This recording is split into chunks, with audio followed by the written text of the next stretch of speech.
What is good, family? This is your girl, Courtney Michelle, and you are tuned in to another episode of I Am Courtney Michelle. So, welcome, you guys. Welcome, welcome, welcome. I'm going to let you guys trickle in a little bit more. What is going on? RM, I see you, my darling. What is going on? Um, yeah. So, let me go ahead and get started because a lot of things that I do want to show you guys. Um, as you know, and you saw the thumbnail, we are still talking about the smack heard across the world. And I think a lot of us, especially content creators and commentary, has been on the slap and the Oscars and the aftermath of it all. And with me, I always try to dig in a little deeper. So as usual, I'm just looking at videos and replaying that video again of that slap. And I just found something interesting. And my focus has not really been on Will and Chris Rock. I've been examining Jada Pickett Smith. She's been, well, until yesterday, and she came out with a statement talking about this is a time for healing. But she's been a little bit in the cut right now. Everyone is wondering about what Will is saying, what Chris Rock is going to do. But no one's really looking and digging into Jada Pickett. And I think that we should have probably digged in a little bit deeper before all of this happened to kind of see who in the world, what in the world could be controlling not only Will Smith, but Jada Pickett Smith. I saw some interesting stuff, just kind of researching her a little bit more. So I want to bring it to you guys' attention. I did say that I have some receipts. And mind you, the things that I'm going to speak about and examine is not really on me. And it's not necessarily just my opinion or my take. It's going to come out of their mouths, their quotes. Will Smith's book. So let's dive in a little bit deeper.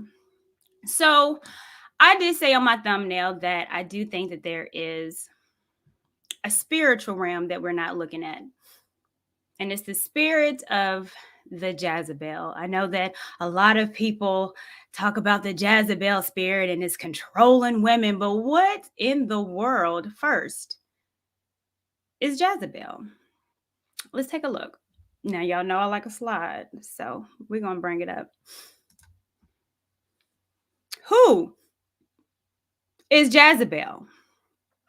Well, Jezebel, and this is biblically, so this is in the Bible, in the book of Kings. It's the wife of King Ahab, who ruled the kingdom of Israel by interfering with the exclusive worship of the Hebrew God Yahweh, disregarding the rights of the common people, and by defying, now, mind you, I have that highlighted for a reason. By defying great prophets, she provoked the destructive strife that enfeebled Israel for decades. She has come to be known as the prototype of the wicked woman. Now, mind you, this happened thousands of years ago. Who she was a ruler. She had power, not only over power of her people, but wanted to take power of rulers as well. So just remember that as we go along.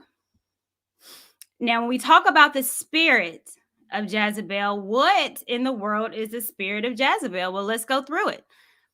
The spirit, that Jezebel spirit, is known as the evilest and cunning evil spirit Satan has. In the Bible, Jezebel was a wicked queen who had a reputation for murder, seduction, and destruction. The Jezebel spirit is a demonic influence that causes chaos. Now, just sidebar, if I have it highlighted or underlined, it's for a reason. So, the influence that causes chaos to churches, organizations, marriages, friendships, congregations, companies, and to anyone around it.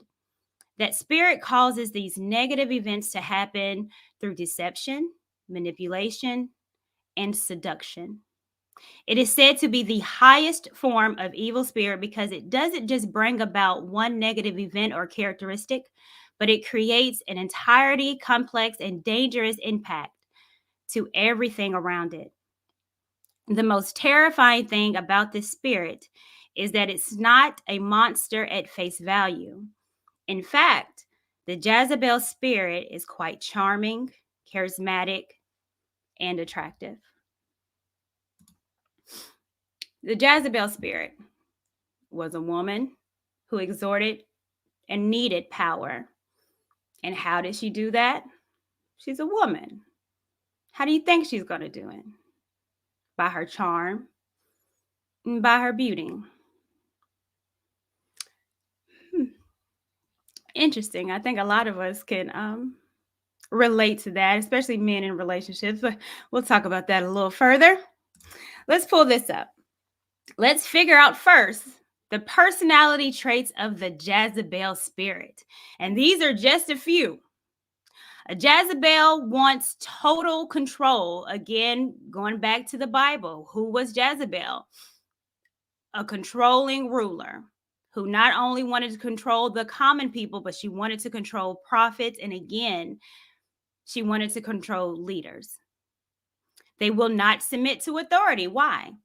Why would a Jezebel submit to authority when she wants to have power and authority over all? Uses blatant sexual seduction to manipulate people. Again, she understood her beauty and how it can also control others. Desires to corrupt people and desires to destroy those that won't be corrupted. So this could be a little fun for the Jezebel, to get power over someone that maybe she didn't think that she could. Isn't that a powerful feeling, to accomplish or take over something that you thought you couldn't do? I think so. Is drawn to passive people who tolerate her seduction, manipulation, and heresy. Someone who doesn't repent no matter how many chances they receive. So this person is not going to apologize. For what? I'm not going to repent. I'm going to keep doing what the spirit inside of me is telling me to do. Lastly, and this is just a few because it's more, but lastly, it leaves a trail of casualty in his or her path. Now, mind you, this spirit of Jezebel can also get in men as well too. But right now we are talking about Jada. Leaves casualties. I can think of a few.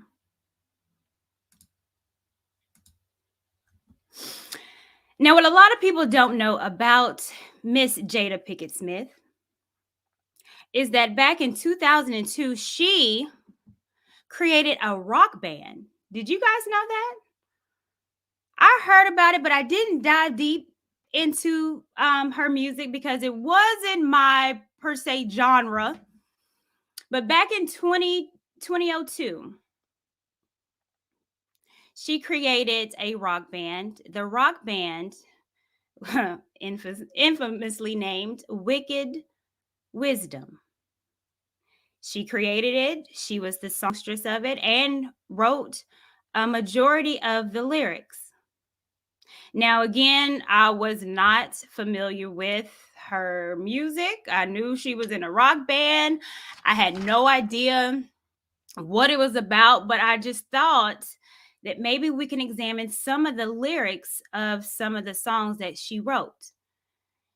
Now, this was a band that was on tour. She opened up for Britney Spears. She was on the Ozzy Fest with Ozzy Osbourne. So she got some attention back in the day. And I was like, So a couple nights ago, I did decide to listen to some of the music. And quite frankly, I want to say I was surprised, but maybe not. I always learn in the world that we live in, and I'm taking it back again because we're looking at it more on a spiritual level. If you look at Lucifer and who he was before he fell down, He was an angel of music. Beautiful. Wanted to be worshiped like a god, and created beautiful music. And if you don't look at the music that we listen to today and that we've been listening to, and how demonic it has become, and how people say their true feelings in this art form of music, or either you haven't been listening or you've been blind to a whole lot of stuff. So I'm thinking, Jada, if I want to find out a little bit more about her, let's look at her craft. Let's look at some of the lyrics that Miss Smith has been writing down with wicked wisdom.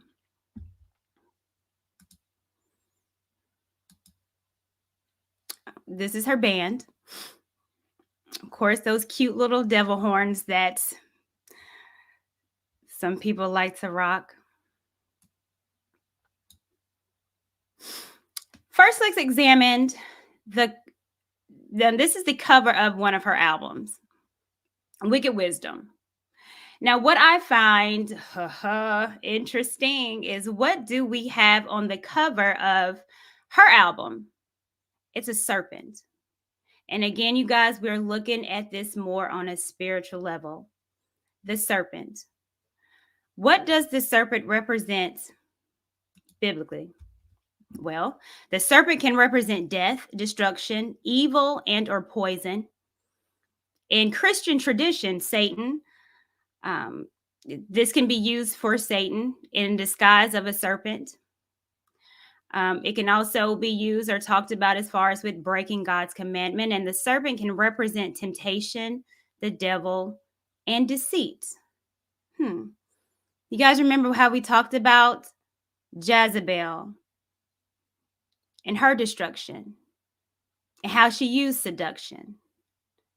Isn't it surprising, or is it not, that she would decide to use the serpent as the cover on her album?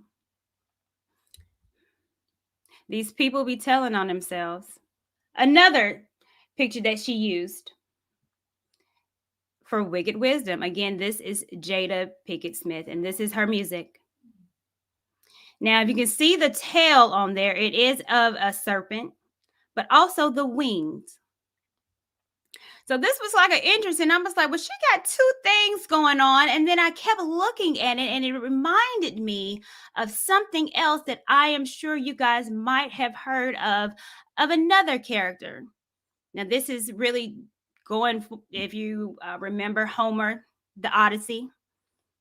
What did that book have that also talked about a creature that used seduction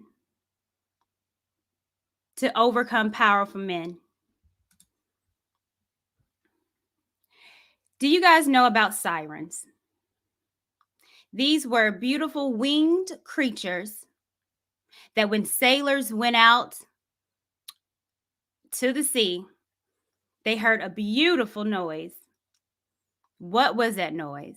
The sailors, the men that these women wanted to devour, had to know.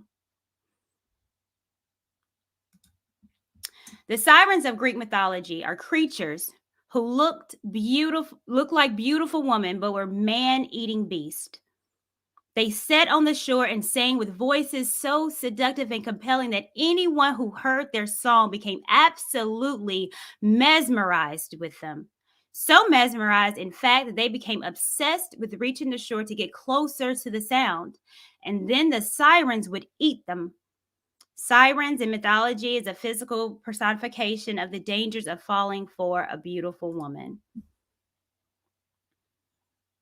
That Jezebel spirit of using beauty, seduction to overpower men. And Jada, back in 2002, was out here trying to tell you that this is a spirit that has encompassed this woman. Let's not just look at the pictures. She talks about it a little bit more in her lyrics. I just pulled up an album. What's she talking about? Jada, what in the world? Are you singing about love, girl? Are you singing about your family? No, not necessarily. She has a song called Something Inside of Me. Now, mind you, it's highlighted. So these are, I think, is something important to recognize. So let's look at this lyric. Something inside of me is pissed. Something inside of me could throw a 10,000-pound fist. Something inside of me is so incensed. Something inside of me could break that mother neck. Jada, what's inside of you to cause you to want to be destructive? Sounds like it's powerful. It's something inside of you. Could it be Jezebel? There's more. Bleed all over me.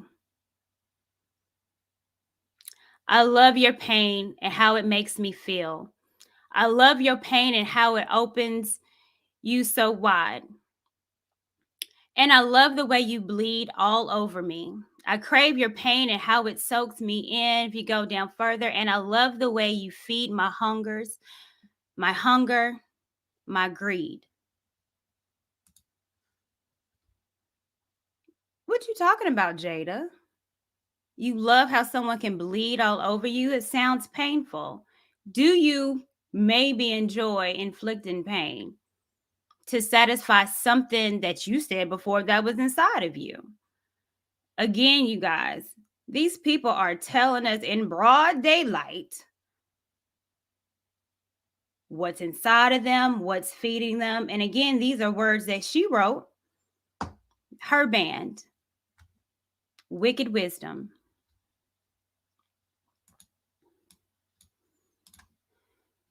Cruel intentions. When will the promise begin? Will they ever understand the creatures in my head screaming at the back of my mind? I hear them all the time. Who's in the back of your head, Jada? Who is screaming in the back of your head? It sounds like another entity.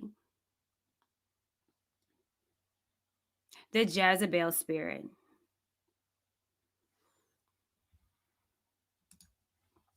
Now, this song, I played a few times because for some reason you really couldn't find the lyrics on it. But this was the most telling song that this woman, I do believe, had to say. And this, for me, and I could end the stream right now, sums it up entirely. Worship me. The song is called Worship Me, written by who? Jada Pinkett Smith. Let's go. Let's read it a little bit. I'll let you stay if you behave and do exactly what I say. You got to worship me. Take time to recognize this power you will not defy. Remember, I told you that Jezebel spirit is wanting to defy all. And I won't lie down here until this point is clear. You know the truth is something you can't approve. You tell me how you see it, I tell you how I want it. You tell me how you feel it, I tell you how it's going to be. Worship me. Now, I don't know about y'all, but I'd be damned if I'm going to worship anybody but my God. And again, you guys, we have to look at this more on a spiritual level. These things just don't happen. And I always believe that everything has a spiritual connotation to it. This woman literally wrote a song saying that she wants to be worshiped. What does that Jezebel spirit, what did Jezebel want to do? Take over, control, worship her. What does those sirens want? They use their seduction, they use their beauty, they sing beautifully to overtake power, to overtake men, to devour them. All of this is of destruction. And she is telling us, there's what you think Will at home doing with a woman that wants to be worshiped and for them to be married for so long? Who do you think were the pans in the relationship? Jada has been telling us, we just haven't been listening. And I think it's cute she disguised it into rock songs because, a lot of us probably won't be listening to it. But then I took the time to listen, listening to what she wanted. She wants to be worshiped.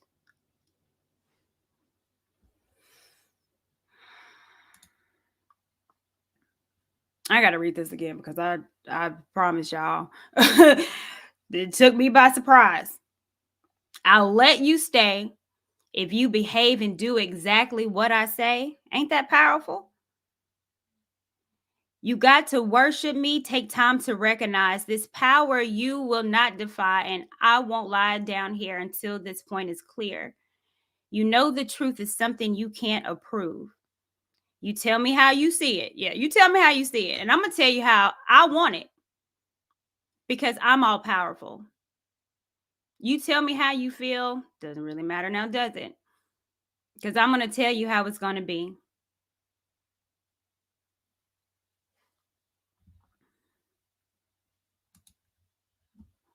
I didn't really want to talk about this man, but why not? He's been brought up a few times, so let's do it.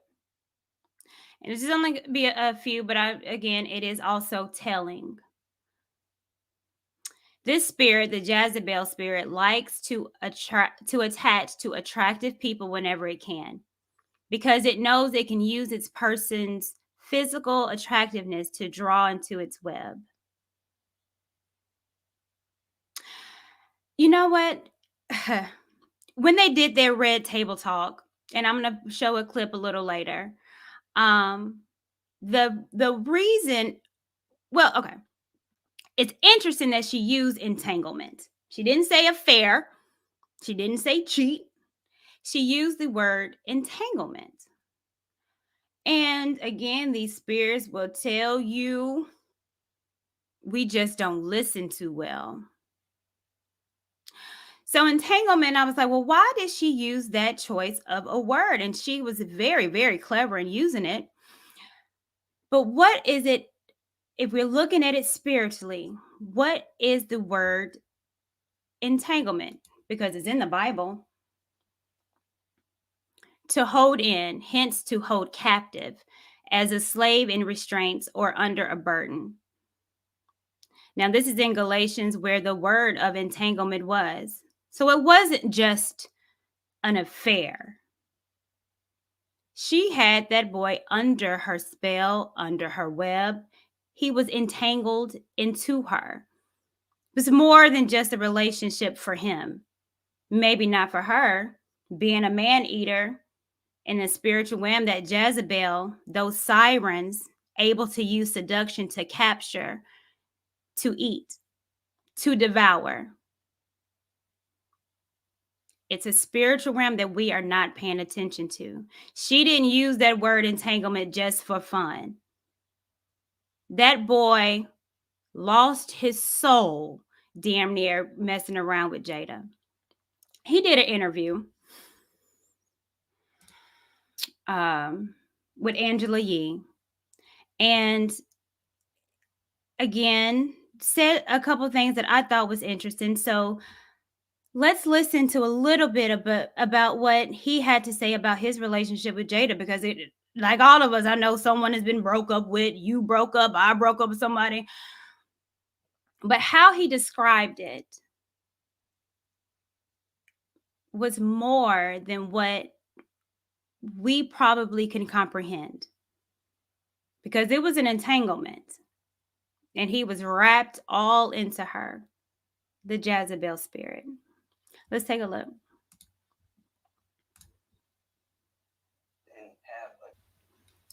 I'm going to stop that there.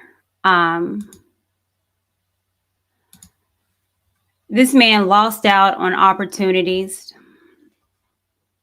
lost his mind, can't even speak about her without shaking. This is what Jada did. Now, remember what I said earlier about what that Jezebel spirit does. It takes casualties. It's not just fly by nights, that they want with these men. It's complete takeover, complete control, complete ownership. It's an entanglement, an enslavement. He said something else. I'm going to bring it up. Love and have a ton of love. And I thought this was, again, interesting too. Again, they're telling us, we just haven't been listening until now. Let's play. It almost killed me. Not almost. It did. It pushed me into being another person, my newer self. It broke me down. It was a part of me being paralyzed, trying to pull myself apart from it. It probably will be the hardest thing that I've ever experienced in this lifetime. And, it's difficult because I never want to be the person to cause any being in. Stop that. And I hope you guys were able to hear it. That man said it killed him. Now, if we're looking at it again spiritually, didn't kill him physically, but that man is forever changed by being under a Jezebel spirit. It said it turned him into somebody different who he is today. That spirit killed him. And that's what spirits do. Demonic spirits doesn't uplift you. When it's around, it wants to devour you. Oh, August Alsina. When he was with Jada, the smiles, the happiness. Now, mind you, I do not condone none of this. But if you know about a spirit, and if you know about a demonic spirit, and if you know that it will devour you and take your spirit and turn you into something else, it will also have a physical ramification on it as well. A spirit can take you and drain you. And in these pictures, when she put her little old raggedy claws in this young man, the smiles, the happiness that he thought that he had with this older woman that was supposed to be fixing him per se. But we all know she wasn't trying to fix this man. Who is she to fix anyone? Is she a doctor? Is she a counselor? Baby, you was in Set It Off, okay? There's no fixing that you know of any kind. But you are a spirit that's working, trying to devour any man that comes in its path. And that would allow you to.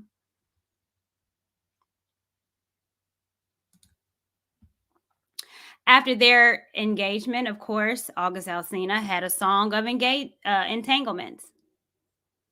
Jaded by her beauty. Again, the Jezebel spirit, the art of seduction. What do they use? What do sirens use? Their beauty. Jaded by her beauty, but her reputation real solid. Morning down the hallway, I can tell you how I feel about it. Caught up in the matrix, and I doubt if I can get up out of it. Caught up in her web, tangled up. I'm getting deeper. This man was caught up in her beauty, in her seduction. The one thing that Jezebel knows how to do to conquer any man that she wants to.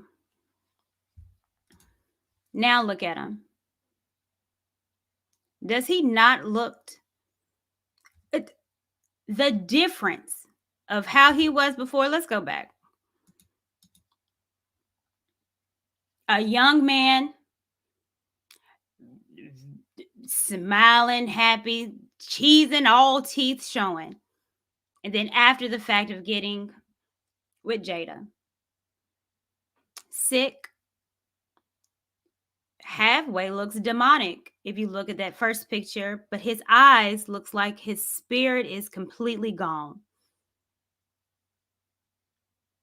She used this man for whatever wicked ways that she wanted to do, but she used him.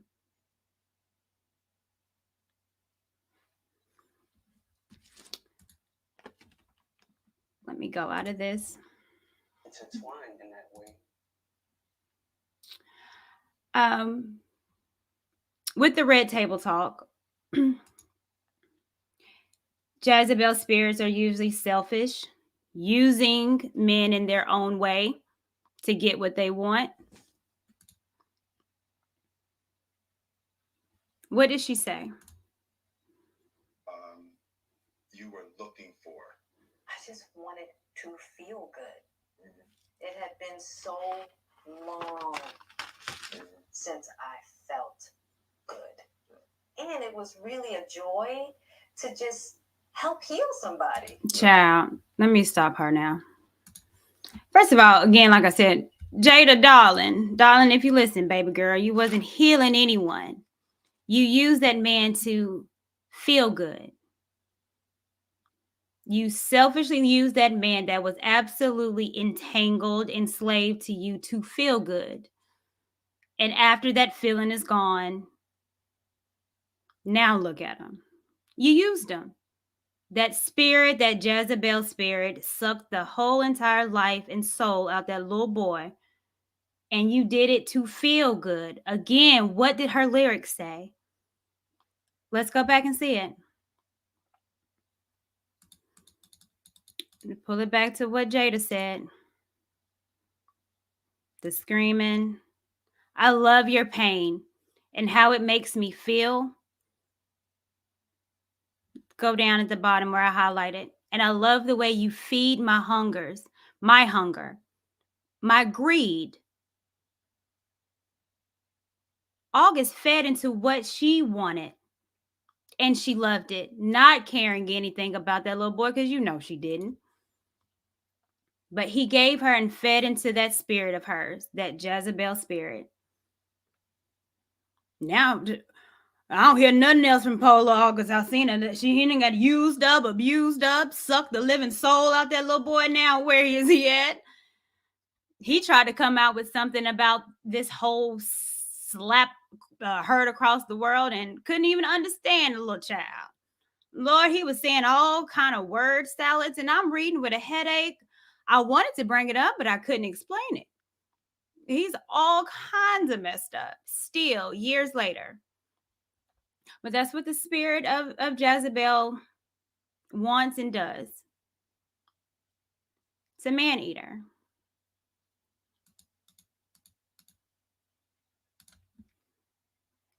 So let's go back.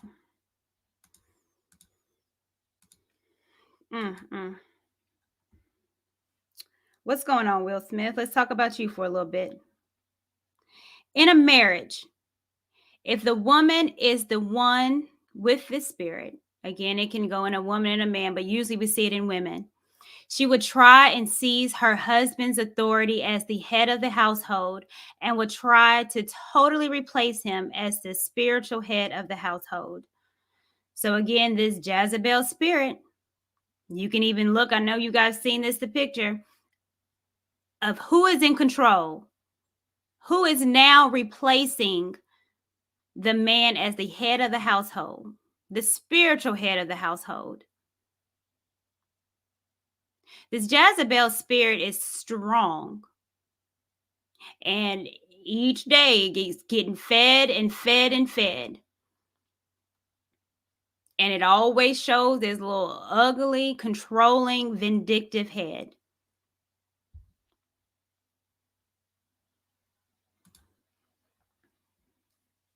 Talk about this. Jada Pinkett Smith on marrying Will Smith. And again, I said I'm going to use receipts because these people are going to actually tell you what they are doing. And it ain't me saying it. These are their quotes. And I quote, Jada told when she was on the Red Table Talk, I never wanted to get married. But my mother was like, you have to get married. So I said, all right, maybe something I should do. I cried all night, she explained. I was like, my life is never going to be the same. It was a horrible wedding, Jada admits about her December 31st, 1997 wedding. I was so pissed. I went crying down the freaking aisle. I cried the whole way down the aisle. However, Will admits he always felt the opposite of Jada completely regarding marriage. And he said, I quote, "There wasn't a day in my life that I wanted anything other than being married and having a family," Will encounters. This woman did not want to marry this man. Didn't want to get married at all. But I tell you what that good old Jezebel spirit does. It's cunning. She didn't want to get married, but she married him. But it's always a reason why, and again in the spiritual realm, and if we're looking at it, maybe Will Smith had something that she wanted. And she married him knowing that she didn't want to, pissed off, crying down the aisle. Have you ever heard a bride say, I cried down the aisle because this is something that I did not want to do? Then got that Will Smith. I can't say he's just a great man. His persona seems like he's decent, seemed like he's laid back, funny guy. Never until now seemed to be anything different than what he's shown. And he wanted family and decided to get with a woman that didn't. And now we see the idea of what God says being equally yoked. Now we see why. We see why God say this equally yoked. Y'all don't want to do that. Now we're seeing why. Definitely not relationship goals. That's for sure.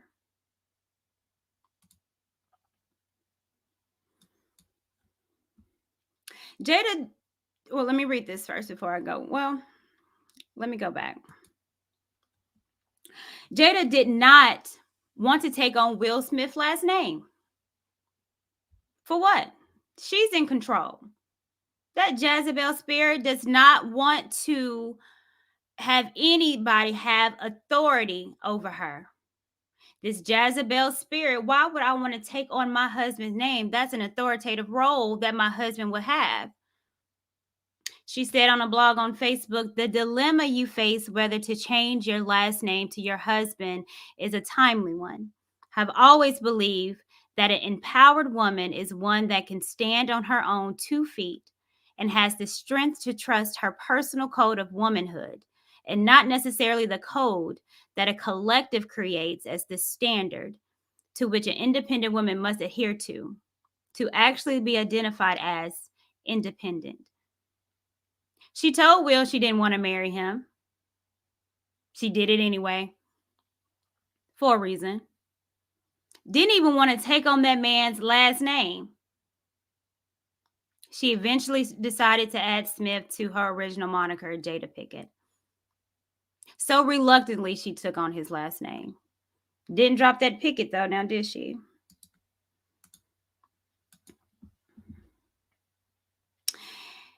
If you are a man dating a woman who has had this kind of spirit on her, she will say and do all the right things as you're dating her. But once you marry her, that is when the tables will be turned and she will start coming directly after you, trying to tear both you and the marriage completely apart. She was able to marry him, even though she didn't want to take on his name, but now she's married. And this is where we see the change in Jada. She's been giving her clues, making her music worship her, not really wanting what Will Smith wanted, but wanted that marriage. And now she has it. So now what?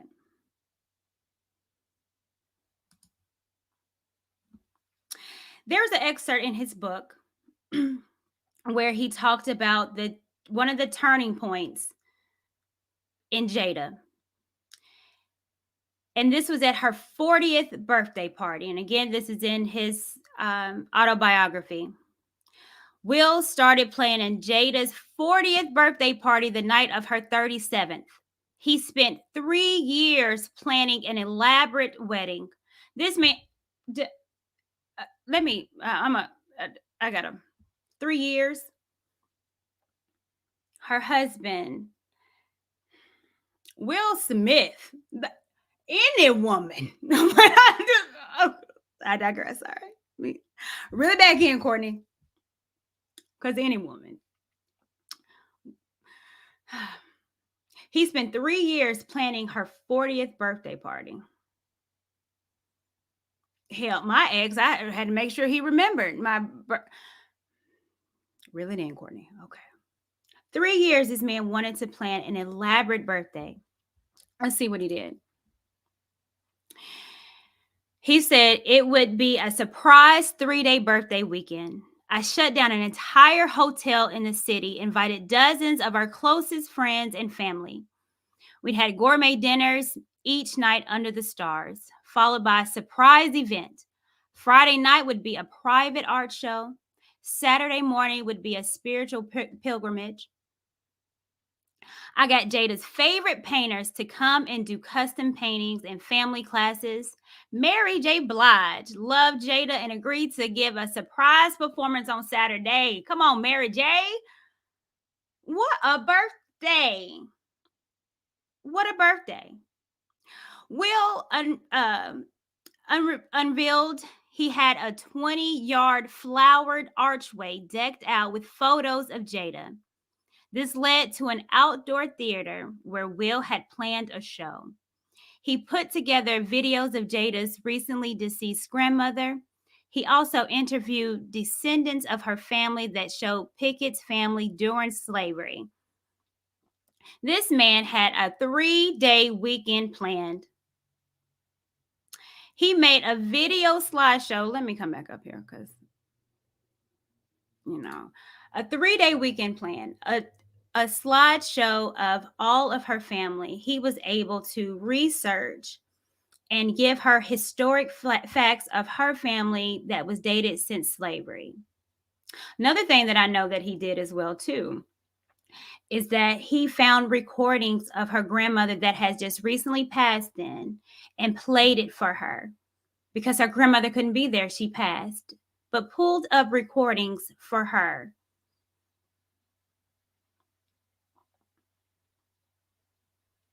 Do y'all see anything wrong with that? She's pissing me off. It was going to be my deepest, most beautiful proclamation of love. What woman on earth wouldn't want that? The sweetest thing, Will Smith, I think, that any woman that doesn't have that Jezebel siren spirit in her would have adored. But would that Jezebel spirit allow her to enjoy what Will had for her?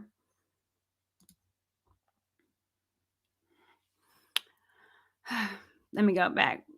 Let me read this because it talks more about that 3-day weekend. She's listening to these never before heard tapes of one of the dearest people she's ever known in her life in front of all these people, he said. The whole time, I'm like a little boy that wants mama to say everything was wonderful. Jada Pinkett started it. That was when she reached out she reached her breaking point after the party, when she told Smith to cancel their plans for the next day. She's like, it's my birthday. She told me that the party was the most ridiculous display of my ego. Crushed, right? To this day, I know that I was crushed because it was true.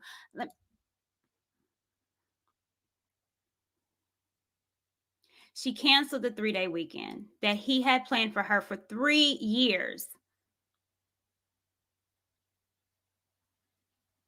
Told him it was ridiculous.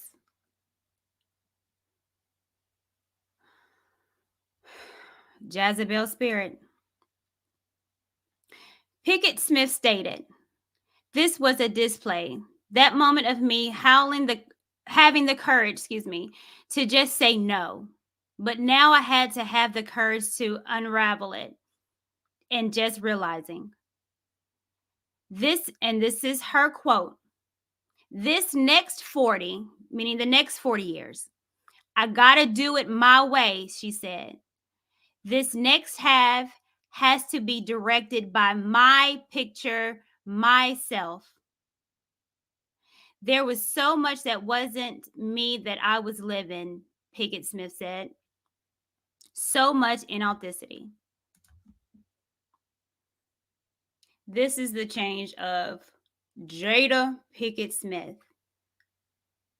That spirit, that Jezebel spirit. Again, I'm going to go back to it because she tells us already in her words, worship me. You tell me how you see it. I'll tell you how I want it. You tell me how you feel it. I'll tell you how it's going to be. That man, do y'all see where I'm getting at? This is a spirit that's in Jada. And if you don't think that it has controlled this man for almost 30 years, and again, what she said, you feeding her hunger, her greed, it gets bigger and bigger and bigger.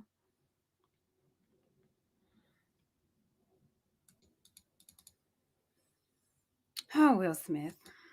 Lord, deliverance, Lord have mercy.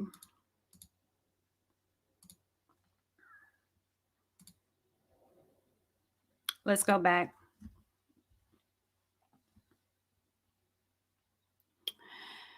And these are quotes. Again, well, I'm going to show the quotes, but let's go back and talk about this spirit of Jezebel. It's very good at playing mind games and head games with people. It will know where your weak spots, and the attacks will always be targeted at your weak spots so it can start to weaken and demoralize you and bring you down.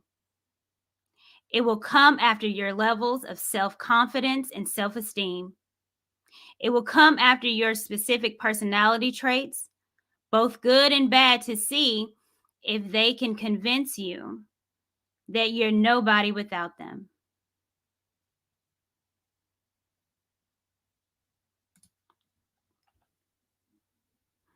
That spirit that keeps getting fed and fed. So now it's here. Jada Pickett Smith going and attacking. And what's sad is that these Jezebel spirits don't care if you love them or not. It's a demonic spirit that's only out for self.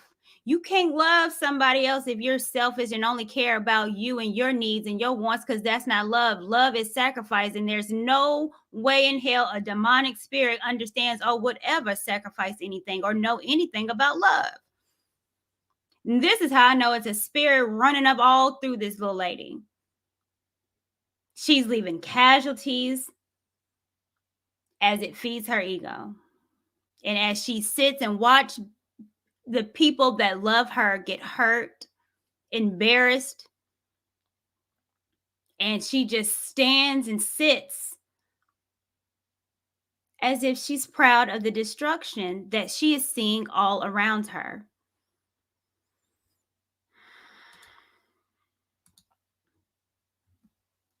These are the quotes. Again, these are what these people are saying. Did Will Smith want an open marriage? Did he want this even? Will Smith, there wasn't a day in my life that I wanted anything other than being married and having a family. This is what this man wanted, even though she didn't want to be married, but this is what this man wanted. He also states, Jada never believed in a conventional marriage. Jada had family members that had an unconventional relationship, so she grew up in a way that was very different than how I grew up. We don't even say we're married anymore. Now, this is the flip. Now, before he wanted to get married and all this, And then old Jezebel done came through. Now it's changing up his little words, isn't it? We don't even say we're married anymore. We refer to ourselves as life partners, where you get into a space where you realize you're literally with someone for the rest of your life, Will said. There's no deal breakers. There's nothing that she can do, ever. Nothing that would break our relationship. She has my support till death. And it feels good to know, to get to that space. There is nothing this woman can do.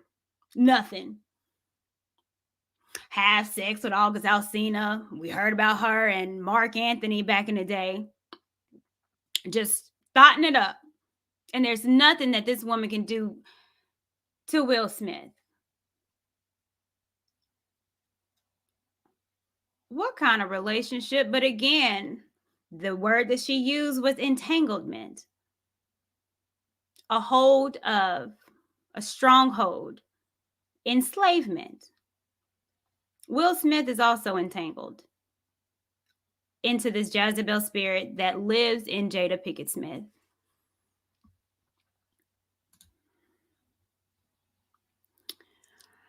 Let's read some more of their quotes. Here's how I would change my statement. Will and I both, and this is Jada speaking, Will and I both can do whatever we want because we trust each other to do so, Jada wrote. I was not going to fail in marriage, and this is Will, but I shut down for 2 entire years to see what I was doing wrong. How in the world does Will become the victim? This woman is slanging her old vagina to everyone in the industry, and he's trying to figure out what he's doing wrong. What you did wrong, Will, was not realize that this woman is possessed. And with that possession, she's going to bring you down.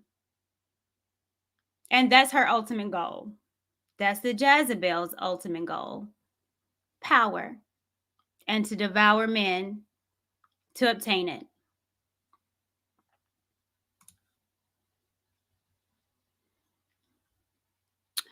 I've never met anybody like you, and I know if I wasn't with you, I'd be searching in vain for the rest of my life, Will gushes. And that's him speaking about Jada.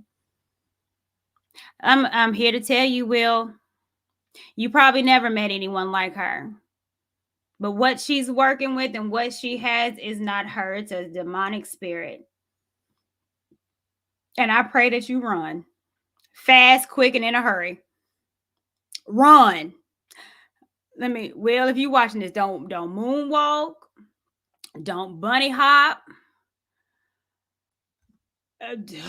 Don't hopscotch. Don't double dutch. You Hossein Bolt out, baby. Run. Your family should have been told you that.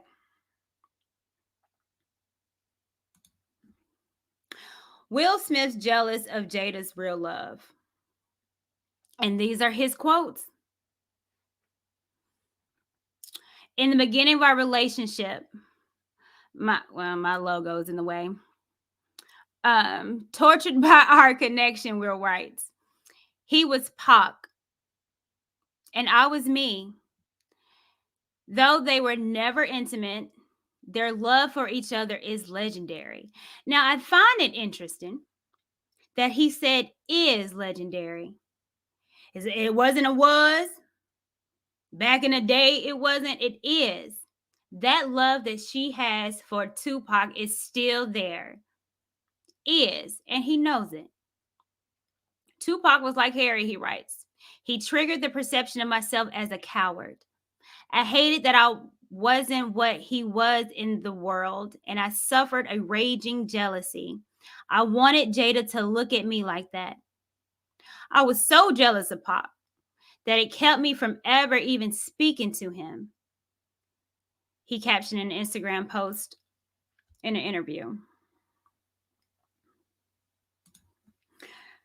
His jealousy that he had of Tupac, knowing that was the one man that she adored, and that he's just seconds, tried his best, tried to plan a 40th birthday party for 3 years, and she told him to cancel it. But it also questions again the idea, did Will Smith want an open marriage? The jealousy that he said that he had about Tupac with her. There's nowhere in the world that a man that's jealous of his wife would agree to her having sex with a 20-some-year-old. But that Jezebel spirit, that controlling spirit, that manipulating spirit can make him do a lot of stuff that he doesn't believe, doesn't agree, just because, and he said, I quote, never met a woman like her, and I'd be searching my whole life in vain. Will, don't shimmy, Will Smith, honey, if you're listening, don't percolate, Will Smith, don't bake head bounce with it, run.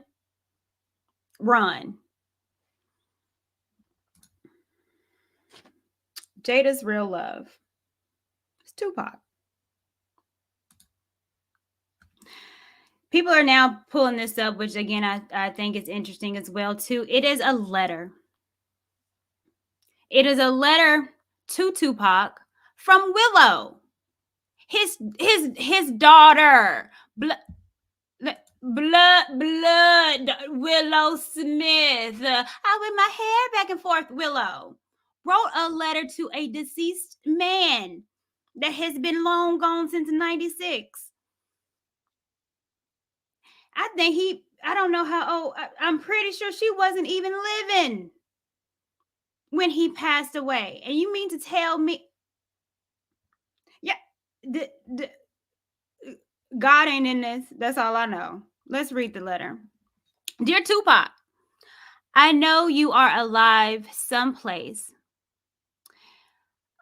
Something. Okay, my mommy really misses you. Can you please come back? Can you come back so mommy and me can be happy? I wish you were here. I really do. Love, Willow.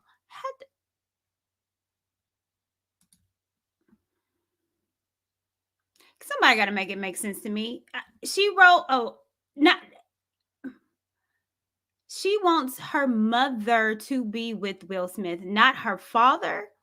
Have you ever in your life really heard a child, and the father that's is in your life hasn't gone, lives in the house, still married to your mother, and the child is writing letters to Tupac wishing that he was there to make his mother happy, because apparently Will has never been able to make this woman happy. She done told you in that music she's out for greed. She has a hunger that will never get satisfied. So she would never be happy, not with that spirit in her. It's a doggone shame.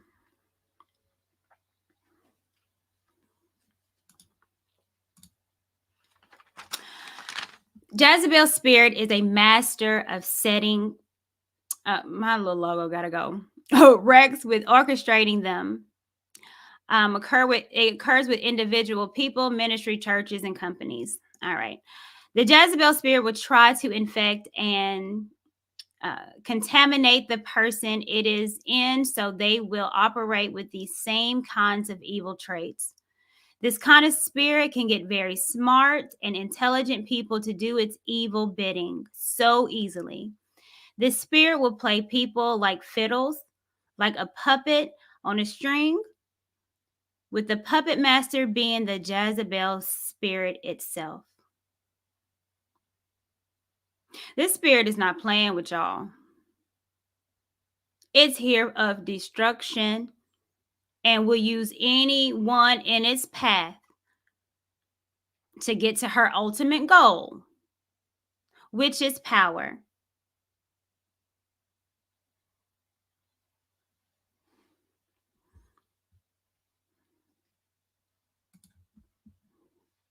Now it brings us to the Oscars.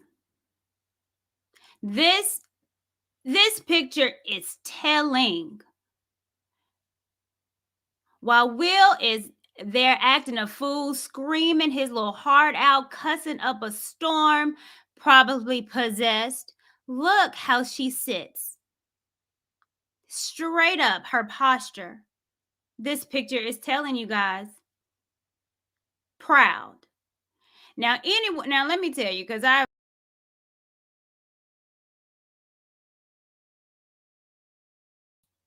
yeah.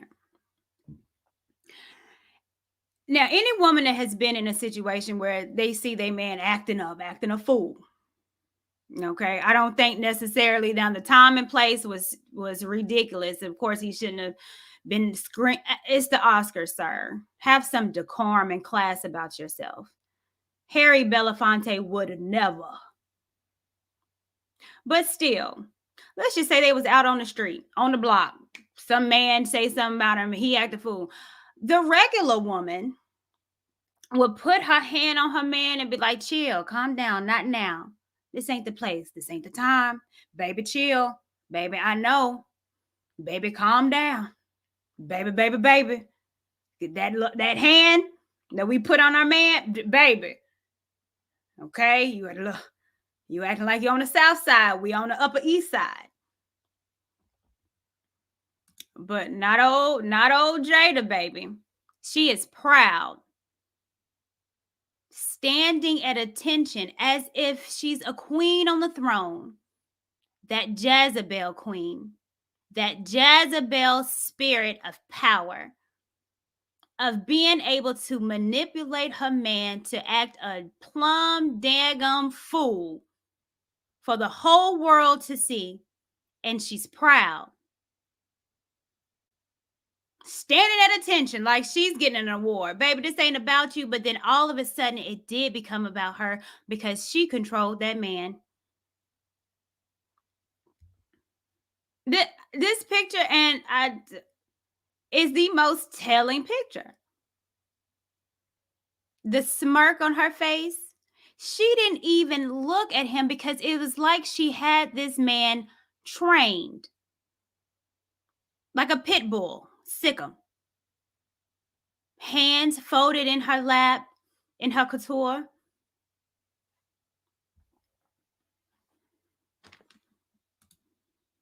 These people be telling us. They tell us, we just ain't listening. I am, though. I think that has a lot to. Let me show you something too. This is before the infamous smack. Her IG. Now, my last show, I did talk about a picture on IG. I'm going to bring that up as well this afternoon. But let me show you her IG, which I thought was interesting as well, if you guys can see. So this is her IG that I just pulled up. And the caption, it says, keep your fingers crossed. Now, any regular person would think, oh, maybe she's talking about her husband. Keep your little fingers crossed. And maybe this is, he's up for an Oscar and I'm dedicating this for my husband. Keep your fingers crossed for my boo, right? She didn't add him or anything on this, but if we go through the pictures,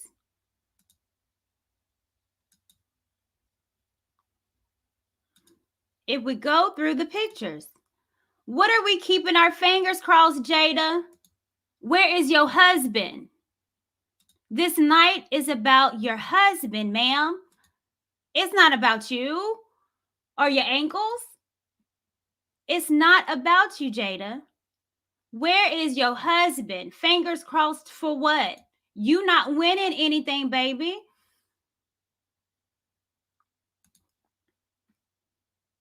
Selfish.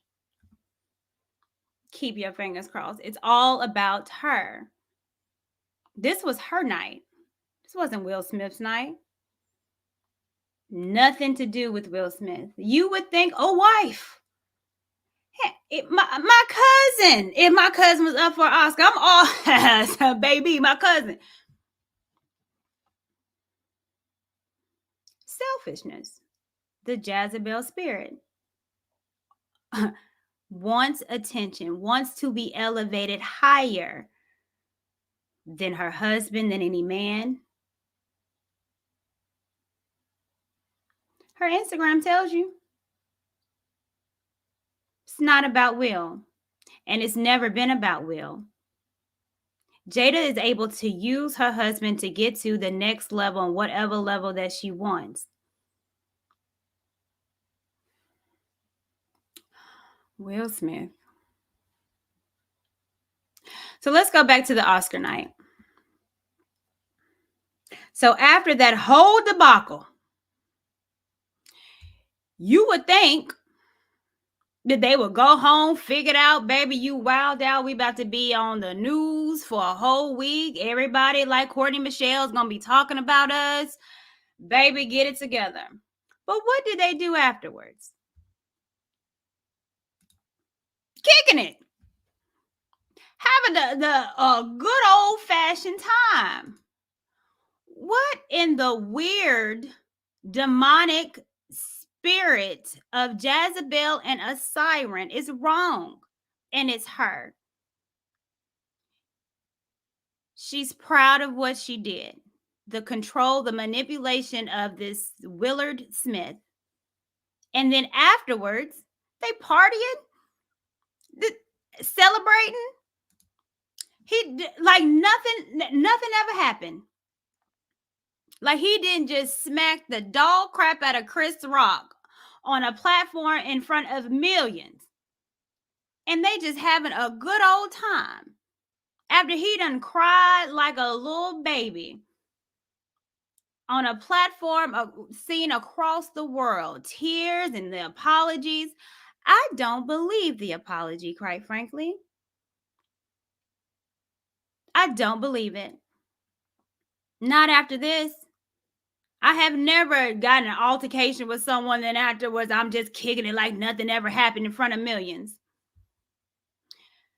They showed them, look, just having a good old time.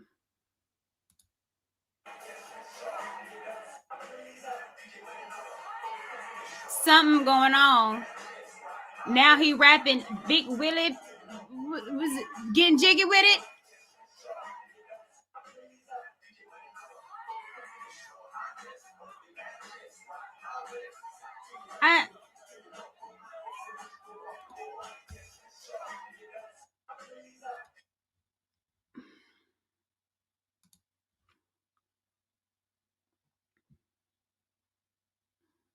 You done smacked and embarrassed yourself, your family. You embarrassed another Black man on a stage of seen across the entire world. You're messing up the image of yourself, of Black men. And you have the audacity to party and saying, getting jiggy with it, nah, nah, nah, nah, nah, nah. You couldn't have done summertime at least? Getting jiggy with it now. At least it wasn't the Wild Wild West. That Jezebel spirit.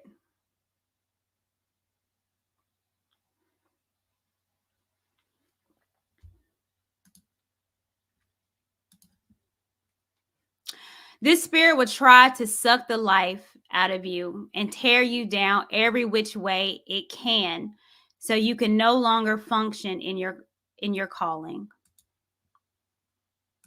I'm going to take a couple calls as well if you guys want to come up and say something. Look at the before and after. You saw the August Alsina. Will has been looking depressed. Will has been looking sad. Will has gotten his spirit and soul sucked out of him by that spirit that wants to be the domineering spiritual head of the household, powerful woman. This man is also another casualty of the Jezebel spirit that is lingering into Jada Pinkett Smith.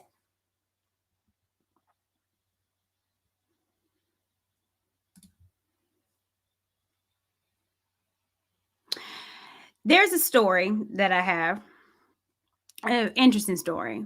I was maybe 10 or 11 years old, and I remember I was with my auntie, and my aunt and my cousin was in the car. We was driving at night going to pick up my uncle, and it was I want to say it was interstate, but it doesn't really matter.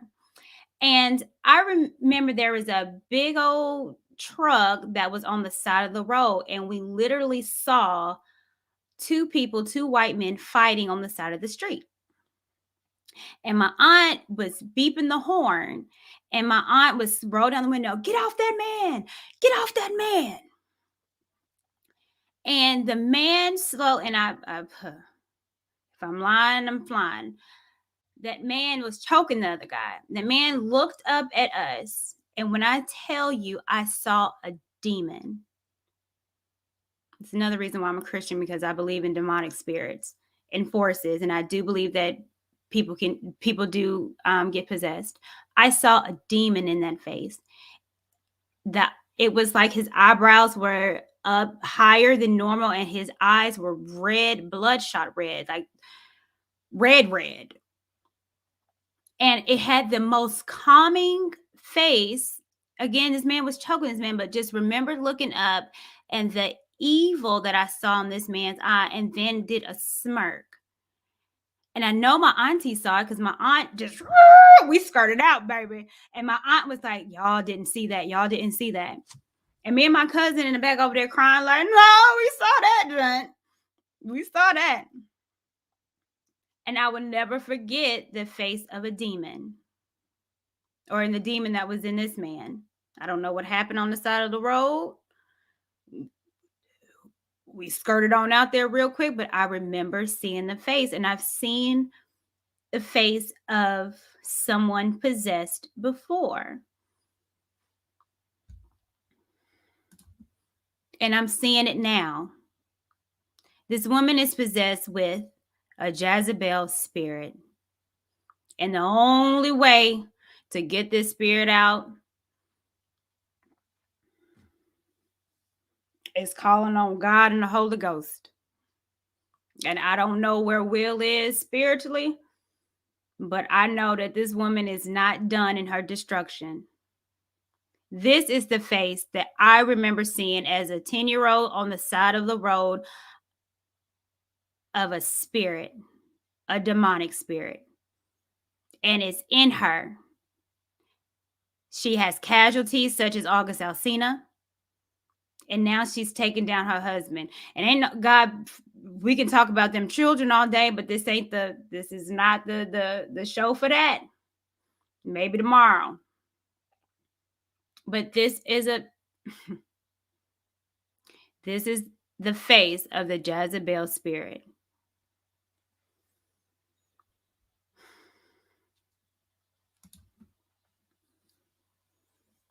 The face of it again.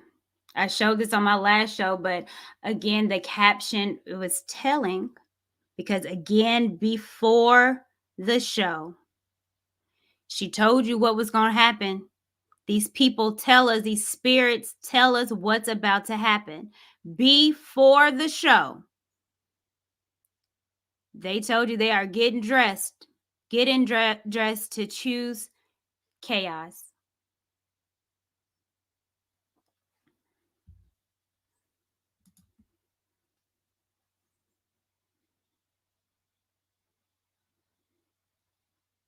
My prayers is for Will Smith, those children. I always, and I will always believe in redemption. But I know a demon when I see it. And that Jezebel spirit, that siren spirit, is in that woman.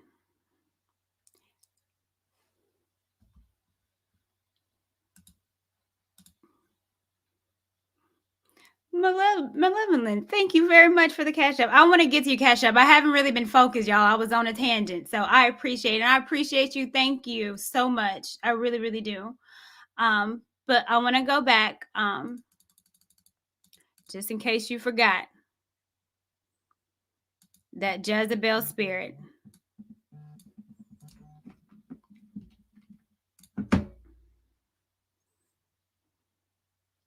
Who was she?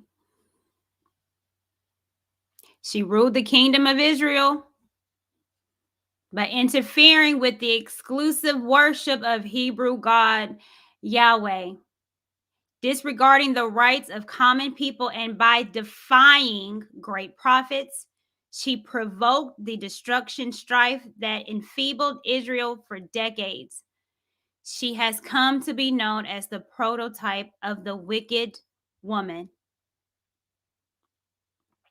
What is the name of her group? Wicked Wisdom. Do y'all see how this is all connected? Wicked Wisdom, the name of her group. Go back. The Jezebel spirit is a demonic influence that causes chaos. What did this lady say? She got all dressed up to choose what? Chaos. This stuff is not just happening. It's a spirit. I'm going to bring up someone, Mendrell. Hi. Hey, Courtney. Sorry. Let me bring you up. Hi, how are you? All right. Hey, Courtney. Good to see you again. Good to see you too. What you got for me? Yeah, TJ has touched on this a little bit earlier this morning. Mm-hmm. You know what I mean, about Will making an attempt to, where Will has taken the road where if I love her enough, then she'll accept me. Mm-hmm. But these are things I've said earlier that I mean, I don't want to put everything on Jada, even though ultimately, yeah, it is her doing. But Will's got to take some of the blame in this. Like, I mean, most men have been through this kind of something similar like this before, where you meet a girl or a woman, depending on how old you are, and you fall in love. What Will's doing is nothing more than a man falling in love. That's the thing. You're seeing these things that guys are talking about right here in your face. This is a perfect example for so much. This entire situation. This is just a man in love. Period. It's not anything more. Now, the whole thing with Jada, I'm with you. But with Will, yeah, it's just a man in love. And this is how destructive it can be. This is something that I think women should really take note of and take it to heart and use this as an example. This is what a woman can do to a man. It's like I said earlier this morning.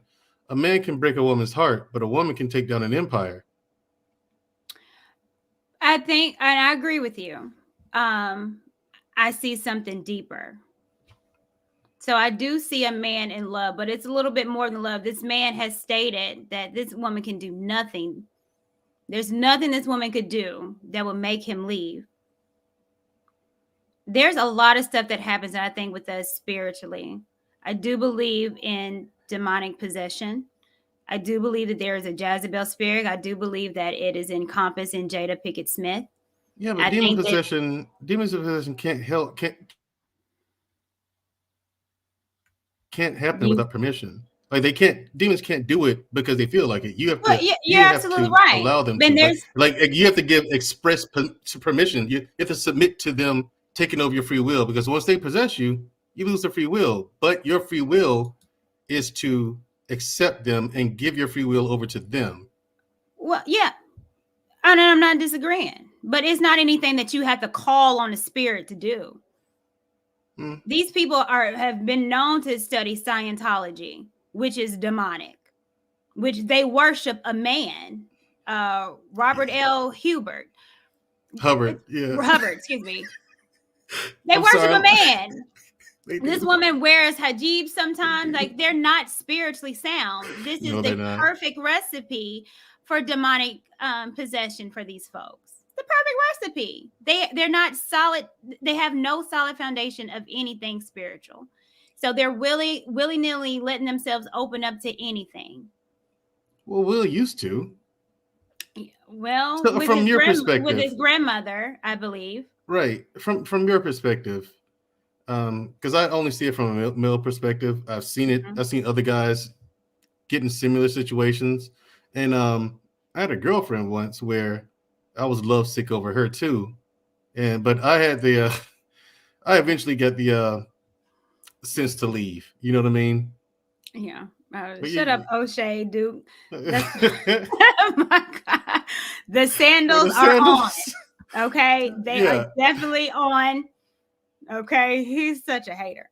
Okay. Right. I like O'Shea. I like his content. But yeah, for me, it was happening when I was like, I don't know, 17, 18, something like that. But from a woman's perspective, I want to hear from like you and TJ Randolph.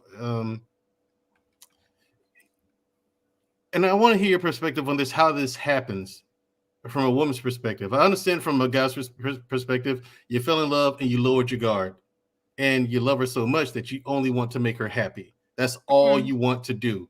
So from the side of us, men, that's how this happens. The only thing you want to do in life is to make her happy. You know what I mean? So from a woman's perspective, how is it that when men do this, you all see this as not enough when all he's doing is things to make you happy? For instance, like, I don't know what else is going on in that marriage, but the 3-day vacation thing for her birthday, the second you tell me, hey, cancel this. Okay, first, why? Well, it's my birthday and I want to do what I want. Cool, I'll cancel it. And the next day, I'm talking to the divorce lawyer because there's, you get what I'm saying? Like, there's no way you do that. Go ahead, TJ, and I'll go. No, I don't get that. And because long before the party, something else should have happened. Yeah, you're right. Hold on. I think, but I came up to say, Courtney, you went to the bottom of the ocean on this one. Yeah, you did. Yeah. I was going to ask you, could send me a copy of that. You went to the bottom of the ocean on this one, girl. I'm like, yeah, whoa. And Mandel, to your point, I can't, we can't speak definitively on, on why women do what they do. We just can't. We're looking at a study. Well, it's a case study, quite frankly. It is. And what I shared with you at the previous, again, there are things that was in my life that reminded me of her. But the difference is, and I think what Courtney talked about is Jezebel spirit. It's one thing to have a low self-esteem and a low sense of self-worth, which I obviously had, and we talked about that. But one thing about me, and that goes to show that it's not a one size fits all, because I did not have the Jezebel spirit. I wanted to love and be loved. I'm not saying sometimes I didn't act selfishly, but my motivations were not selfish in nature. So again, it goes to the individual. And, again, Courtney, you're like, dang, I hadn't even thought about that. But it's just not a one size fits all. And I think, a lot of it has to do, I'm not going to say a lot of it, but definitely contributing factors is how you were raised. And again, maybe she felt like she needed to be selfish from her upbringing. Who knows? But again, it's no doubt with the lyrics, I'm like, dang, you just, I think I need to dig a tunnel. You went so deep, Courtney, but that's all I got. Well, it's telling, and I'm, as a creative, it's people will tell you we just don't listen, and a lot of times we're not listening like I said, in a spiritual realm. We try to make sense out of stuff in the physical when it's something more deeper and it's more spiritual. And to be a Jezebel, the idea, the prototype, again, what I say, of a wicked woman, for your albums, to your group to be called Wicked Wisdom, wicked. She's telling you she wants to be worshipped. So that within itself will tell you there's something else that's in a person that wants to be worshipped, wants to be godlike. Then that's demonic. And if they telling you that, like we always say, once they show themselves, you believe it. But we have been not listening to Jada, and as it's been year after year, it's been getting worse. The August Alsina, the entanglement. So what does entanglement really mean? It's a spiritual connotation. Entanglement is in the Bible. Shout out Galatians. These sounds But like we're the not signs of. looking at that. We're looking at like man and woman, but it goes deeper. When we're talking about marriage, it's a spiritual connection. You become one spiritually. Mhm. So we're looking at their marriage and trying to figure out what's going on with Will. Then we got to look at it more than just on the surface level. And that's what I tried to do. Hey But Bolo, hey OG, let's get some other people here. Hey Lamar, what you yeah. got for us? Yeah, you're totally right. You can definitely see that, and oftentimes, especially celebrities, they will tell you what is working inside of them in the music or in the actions, the art, the display. So the signs are there a lot of times, but a lot of times people who are not aware tend to they look past it and they don't pay it any mind. So these spirits begin to act out, and they act out in people. Mm-hmm. And so, because the Bible mentions that we don't wrestle against flesh and blood, so they act out people. And if people are not aware of what they're seeing or who's talking at the time, you'll begin to fight the person or blame the person instead of what is influencing them. It's still they're choosing it, but it's what's influencing them. And like you said, I can see that spirit in her. Um, Mm-hmm. and Will Smith basically has the Ahab spirit. That's basically what he Mm-hmm. has, and that's why they attract each other.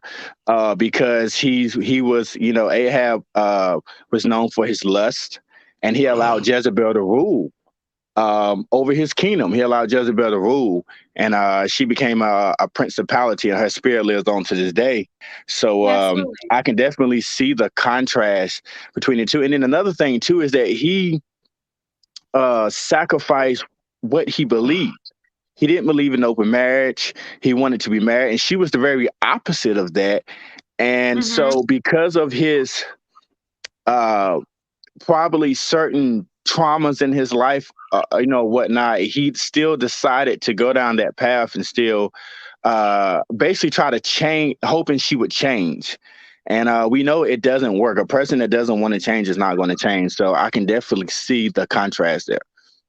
Yeah, absolutely. And even talking about the Delilah spirit Yeah. and with Samson and how she was able to use her beauty and seduction to take his power. It's a power struggle that a lot of these spirits, as far as the Jezebel, the Delilah spirit has. And it's not in every woman.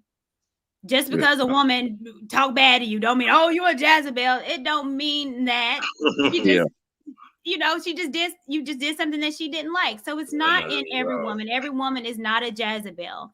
But however, these spirits have names. And when I'm seeing and just researching her and listening to what she sings about being worshiped, that was a telltale sign there. What you got for me, OG and Bolo? All right. Hey, how y'all doing today? Good. Good to see I you. got. I love your show. I love your show. Thank you. I got some pushback though. I got some You go pushback. ahead. That's what it's I for. got some pushback. I got some pushback. Hey, Mandria, I got some pushback. Uh, Okay. I don't think. I understand what Will did was wrong. That was deadly wrong. And I also understand that, as a human, we're allowed to make mistakes. But here's where my problem come at with this whole Jada Will thing situation. Um, ain't nobody tried to bring Chris and Will together and Jada together to try to get some peaceful resolution. It seems like there's no forgiveness. I ain't heard nobody say, "Well, let's bring them together. Let's get some forgiveness. Let's get some peace in our community. Not for Let's this do one. some hold on, let me finish. Let's do some charitable work because the narrative being pushed that black men are violent. Black men are not violent. They let me see how to put this. They're a little out of character, but they're not violent. Now, violence Mhm. is what's going on over there across the world. That's violence. That's real violence. And we can all see that with our own two eyes. That's real violence. Now, black men will use violence against each other. I agree with that. Well, that's I still don't think they'll. violence. I don't think they'll use violence against nobody else on earth, but against each other. I seriously believe that. For some reason, I don't care where you go around the world, black men will use violence, but only against other black men. They would not use violence to get together to defend their women. They would not get together to defend their community. And you can research history and see that they never got together to defend nothing. So, as I always looked at, they act out of character. That's what they be doing. They be acting out of character. And the sad part is all these famous black people haven't got together and got these people together and say, hey, brothers and sisters, let's sit down and come to a peace. Because if somebody else had done something to a black person, after the first day, this wouldn't be playing, and there'd be some big forgiveness. We'll be singing Amazing Grace, and all that other stuff that we Well, usually do. Well, here's the thing, OG, and then I want to get Bolo as well. I mean, this didn't happen, but less than a week ago. Yeah, but what I'm saying I don't think it's right for us to expect peace. I mean, if Chris Rock don't want it right now because he got slapped in front of his children and family and friends and fans in front of millions and millions of people. If he don't want peace right now, then he doesn't. We can't make these people do what they're not. No. But what I'm saying though, Courtney, this is what I'm saying. At some point, we can't keep flaming this stuff. We got to sit them down as men and have this conversation. I ain't saying right now. I understand what you're saying. From that principle, what you just said, in front of his kids, in front of his fans, even though he performing in front of his fans and all that. But we must have a sit down and let them men have a discussion as men. And because we don't need brothers to feel like, okay, well, if somebody do something to me, I need to take them. Because right here where the community I live at right now, a little young fella got himself into trouble for the rest of his life. He went into these people's house after this man got off work and used the AK and killed the man, killed the man's daughter-in-law and the baby that she had in her stomach. So this ignorance must stop.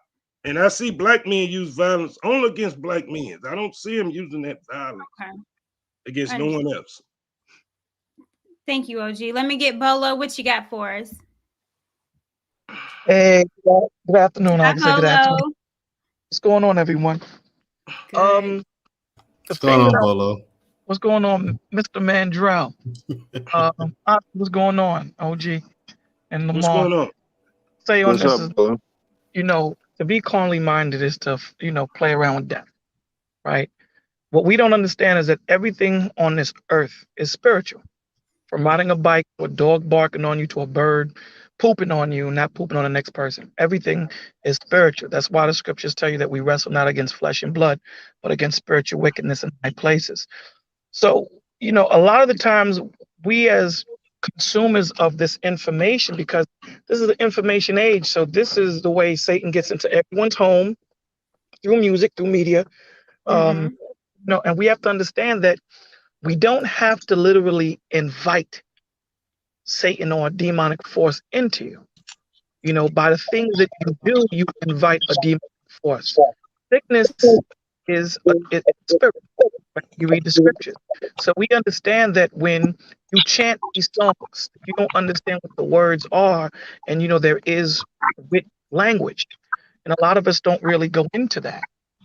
These things that they're saying that we don't understand, or we're just saying it, you're invoking demonic forces to come on you. Most of without going too deep, is a lot of us as men and women, we're not seeking the covering of the Most High. That's the problem. The problem is we're not seeking the covering. The problem is these spirits are able to play with you, or able to do what they do with you, because you don't have the covering of the Father. If that isn't the first thing that you seek for, if you do not have a relationship with Him, hence you're open to everything. And if you live in Satan's territory, guess what? He's going to live in yours. And this is what we seem not to understand, right? The bigger picture of this for me, right? The bigger picture of this for me is we seen two men get out of order on stage, right? Because of the woman, or the woman had something to play with, because we can't really blame her, because if Will was more grounded in the Lord, he would have been more stable in controlling his emotions, right? All the trauma that he's going through. We don't know what really is on his mind and all that stuff. So we're pontificating on this. But this goes on in the streets every day, all day. I want us to focus on that. where you have these young men and these young women getting out of order, and men are being killed. Men are attacking each other. They're not able to articulate how they feel. And they have these demonic spirits, these forces that are inhabiting their flesh and causing them to think a certain way.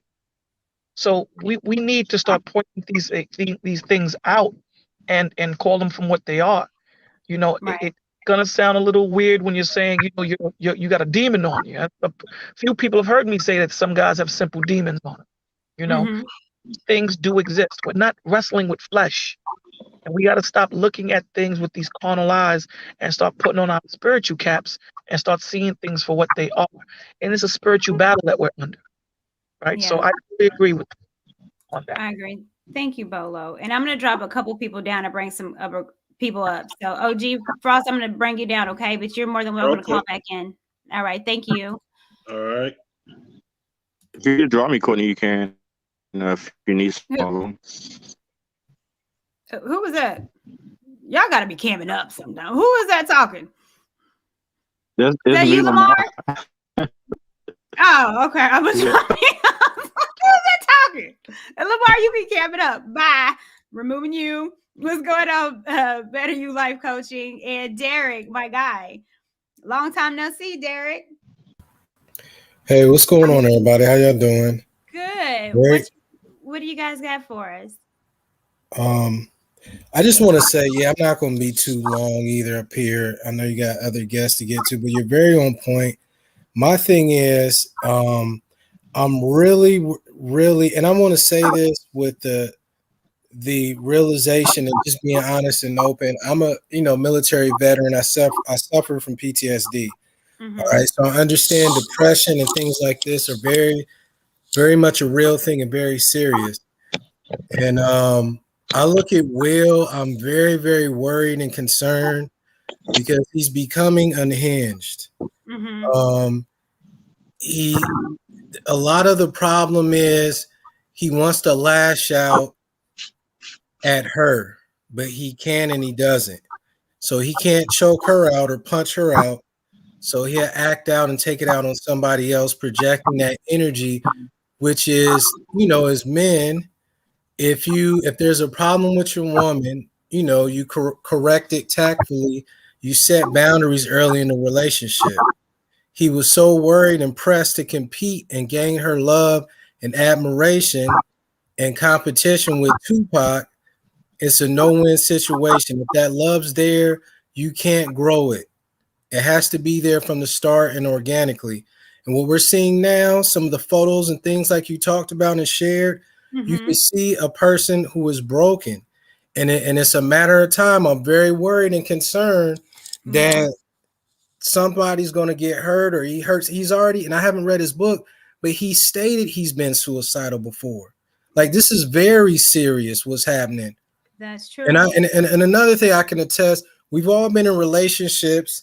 Some of us have been married. Some of us, long term. We all know how much tension it could be when things aren't right in the house. Now you magnetize this by 1,000,000, and that's what the Smiths are. Mm-hmm. If you're walking around, you have somebody who's openly not supporting you, openly disrespecting you. Your mother-in-law and husband is there living with you. You know what I mean? So it's like, this is it creates a lot of pressure. It creates a lot of anxiety and tension, caused by somebody because you haven't nipped it in the bud and you're so obsessed with being adored by this person who doesn't truly love you. And it's very unfortunate because, and obviously Will Smith is not perfect either. But we could definitely see the unbalance and how much he talks about her and how much he reveres her. You hardly ever see her or hear her speaking about him in that manner at all. That's very true. And it's a shame. Like you said, this has been, almost 30 something years for him to change course. It would be brand new. It would seem fake and, but a lot of what happened this weekend was just tired of that and the pressure building on him. And this is a prime example why we really need to check on each other or talk to each other when you can, because this is the type of outburst that could have been worse. This is a person who snaps at work and comes shoots the place up because his home life is not, you know what I mean? And this is, I mean, he has children. If something were to happen and he hurt somebody or hurt himself, now look how many other people this affects. Now we may have fatherless, you know, kids without a father, whatever, due to whatever mental state he's in because of this battery that's being put, this haggardly, like you said, the spirit, you know. I mean, he really needs help. I'm really, really concerned because everybody's like, oh, he good, he got money, he'll be okay. It's like, not if she takes it. And I've been through a divorce, it's very traumatic. It's not lightweight, it's not anything lightweight. So people just saying, yeah, he got money and he can divorce her and go. And it's like, come on now. She doesn't even have the integrity to keep their secrets secret. So you think she's going to be upstanding and have, you know, in a divorce? I'm sure to be very nasty and ugly if he was to divorce her, the type of person she is. And one last thing I'm going to say, and I'm going to get off. What you were saying about seeing that man on the side of the road is very true. And even if you look over time, and I know in Hollywood people have work, but even Jada's face looks different now. Her brows, her cheekbones, her eyes are real dark now. Yeah, she has a sunken in. Correct. She looks sucked in. Looks like a different person.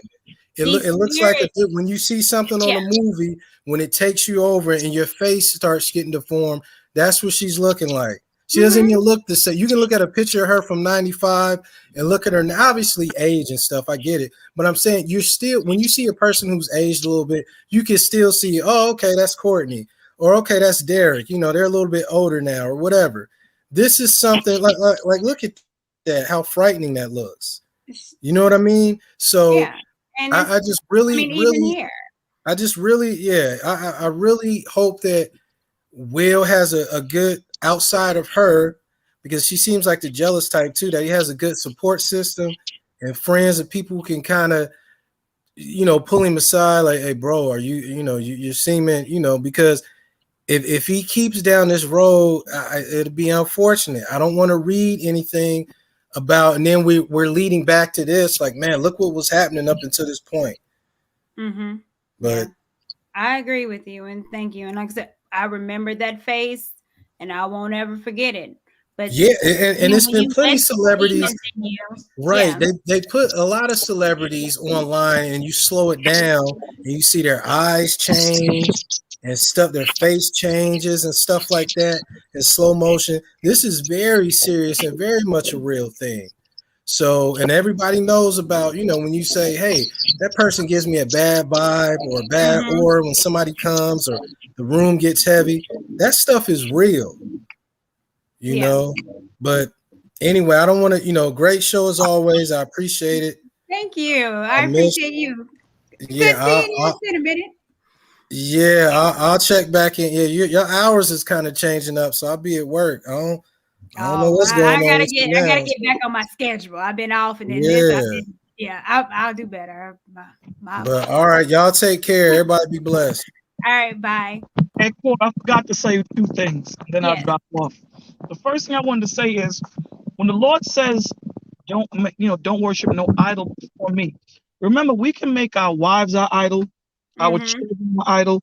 We can make so many different things our idol. It can be our job. It could be money.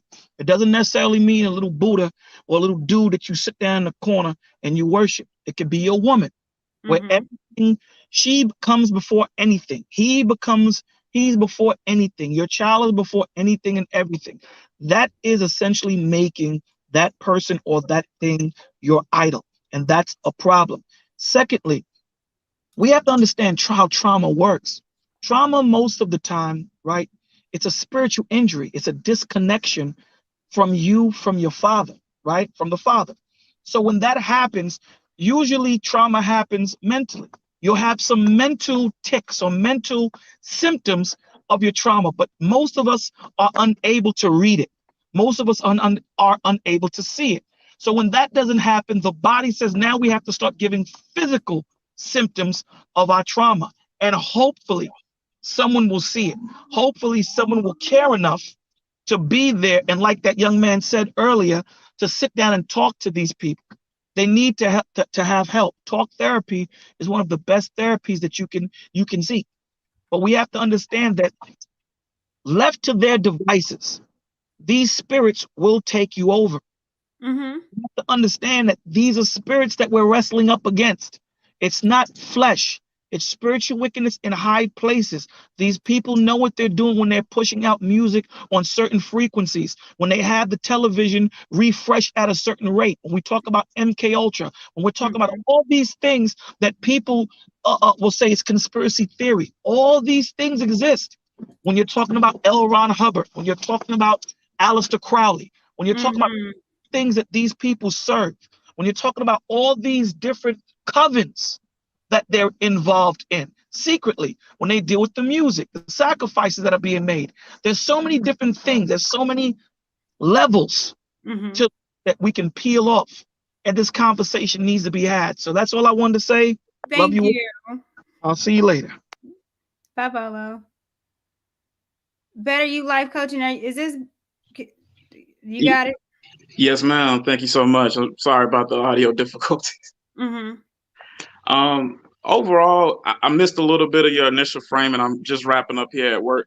But my 2 cents, it kind of echoes a lot of what Mr. Derek was saying right before. Like, brother's not well, and you know, there's been a lot of laughing, kiki, and ha-ha, and at his expense over the last couple of years, especially with the whole August Alsina and Entanglements thing. But I really feel that on top of that, Jada's not well either. I think that's part of where some of the red table talk and her exposing some of those things comes from. I think she's in a space where, to your point, there's something deeper wrong, and maybe it's spiritual, maybe it's even deeper and even farther beyond that than any of us know. But I feel like she's trying to address something, and that's wrong within her. And in her doing things the way that she's doing, where frankly it's messy and sloppy, she's dragging him down. What do you mean she's trying to address something in her? Because what I said was in her is a spirit. That's what's in her. Gotcha. Okay. And so it ain't addressing. She's showing you what's in her, and she's telling you. Gotcha. Let me go. I'm gonna show this because since you missed some of it. Again, one of the lyrics that I think is interesting is that worship me lyrics. I'll let you stay if you behave and do exactly what I say. You have to worship me. Take time to recognize this power you will not defy. I won't lay down here until this point is clear. You know the truth is something you can't approve. You tell me how you see it. I'll tell you how I want it. You tell me how you feel it. I'll tell you how it's going to be. Worship me. She's telling you. I know my God told me that I ain't supposed to be worshiping another deity, no other spirit, and that's damn sure ain't going to be worshiping a Jada Pinkett Smith. Facts. I 100% agree. And that's honestly, how her attitude comes across. So it's first time singing lyrics, but and these are her songs. Again, she's in a rock band called Wicked Wisdom. She's telling you here, will they ever understand the creatures in my head screaming at the back of my mind? I hear them all the time. Who's she talking about? Who is these creatures? Who are the creatures? Well, I know a creature that's creeping in the back of her mind, telling her some stuff. That Jezebel spirit, Wicked Wisdom, a serpent. Like she's using all kinds of, she's telling you right here, the serpent mixed with the siren.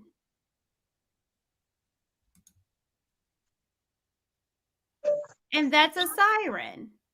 If anybody's read the Odyssey, so you know the story of Odysseus, Odysseus, right?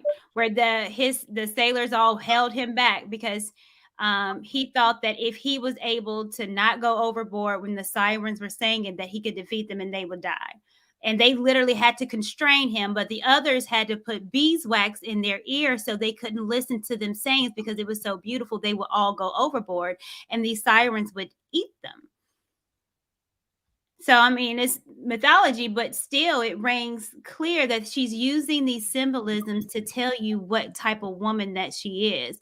There's nowhere on earth that I would be using symbolism of a deity or an entity that is known to be wicked, unless I want you to perceive me or unless I am wicked. Nah, I agree. And the thing about it is, though, that's what kind of what I'm getting at when I say I feel like there's something broken within her. To be the want to be worshipped is abnormal. I don't know of anybody who's a normal person who, like, they want to be worshipped. They want to be exalted abnormally higher than what they are. Everybody wants to be appreciated in some sense, to some degree, but it's really odd in her case, I would say. And I just feel that it's all cyclical. The whole thing is toxic. Well, I'll tell you who wanted to be worshipped: Satan. And that's why he had to get dropped down from heaven, because he wanted to be worshipped like God. And so anyone that holds any kind of demonic spirit is going to show that, and then they're going to tell you. The devil was cast down from heaven because he wanted to be worshipped like God. He wanted to exalt himself like the Most High. And so he has his little demonic spirits, those Jezebel spirits, getting into people wanting the exact same thing. The idea of when they did the Tower of Babel, it was to be exalted. That's what a lot of these entertainers, a lot of famous people, they get these spirits of them to be worshipped. What do you do in church when you praising God? What do you do in church when you're praising God? The raising of the hands. What do you do in a concert if someone's hitting and they see a sea of thousands of people raising their hands? The act of worshiping. Now, I can go all day about this because I can talk about Nephilim spirits and how they still are roaming the earth. And the Bible will tell you they never did get drowned out in the 40 days of flood and the 40 nights. It says that they walk around aimlessly on dry lands, looking who they can devour, looking to who they can go into and to get worship. Who else would they want to go in instead of a celebrity? Ooh, you talk about the Book of Enoch. Hey, now come on. Wow, yeah. Okay, come on, Courtney. I see you. I hear you, girl. I go all day. What's going on, Hank? Hey, Black Man Unfiltered. Hey. What you guys got for me? So, what's going on, Courtney? What's going on? Go ahead, Hank. Go ahead. No, you good. Go ahead. You on. So, I agree with it. I was on the platform the other day and we were talking about this, and I'm always going to stand 10 toes down on what I believe. So I did say that Jada has full control of this man, and I had a platform full of men tell me I'm crazy as hell. There's no way possible that a woman can control a man like that. It's impossible. Mm-hmm. And I'm telling them, I'm telling you, I've seen it. Mandrell was on the same platform. He was one of them that was telling me. No, you're right. He was on my side. You're right. I love you, Mandrell. So, but yeah, he was on that platform, and they were saying I was crazy as hell for saying that. But it is true. If you go back and watch, I don't know if you showed the video clip of her laughing when he actually smacked him. Have you seen that clip? They just leaked that clip today. When he slapped him, she was laughing and she clapped her hands together like, "We got you." That was the whole goal. Yeah, and you could tell that it was something over her. I just got off the phone with Sir Hill about an hour ago, and we were talking about the clip. He was like, "Man, did you see it?" Yes, sir. It was like she was sitting, her back was sitting straight up.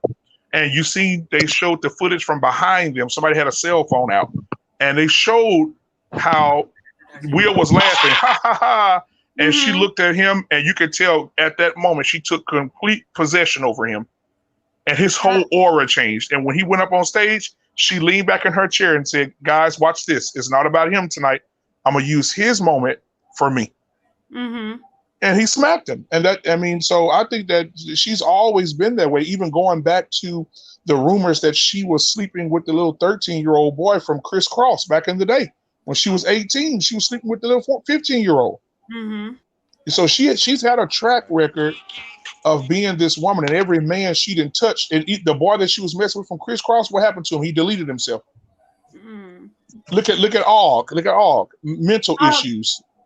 Oh, baby, don't even look the same. Right. Don't look the showed same. a picture of him. That looks. I'll pull that up. Well, to I be mean, fair, yeah, here's the thing. it's something oopy about that coochie. I'm telling you.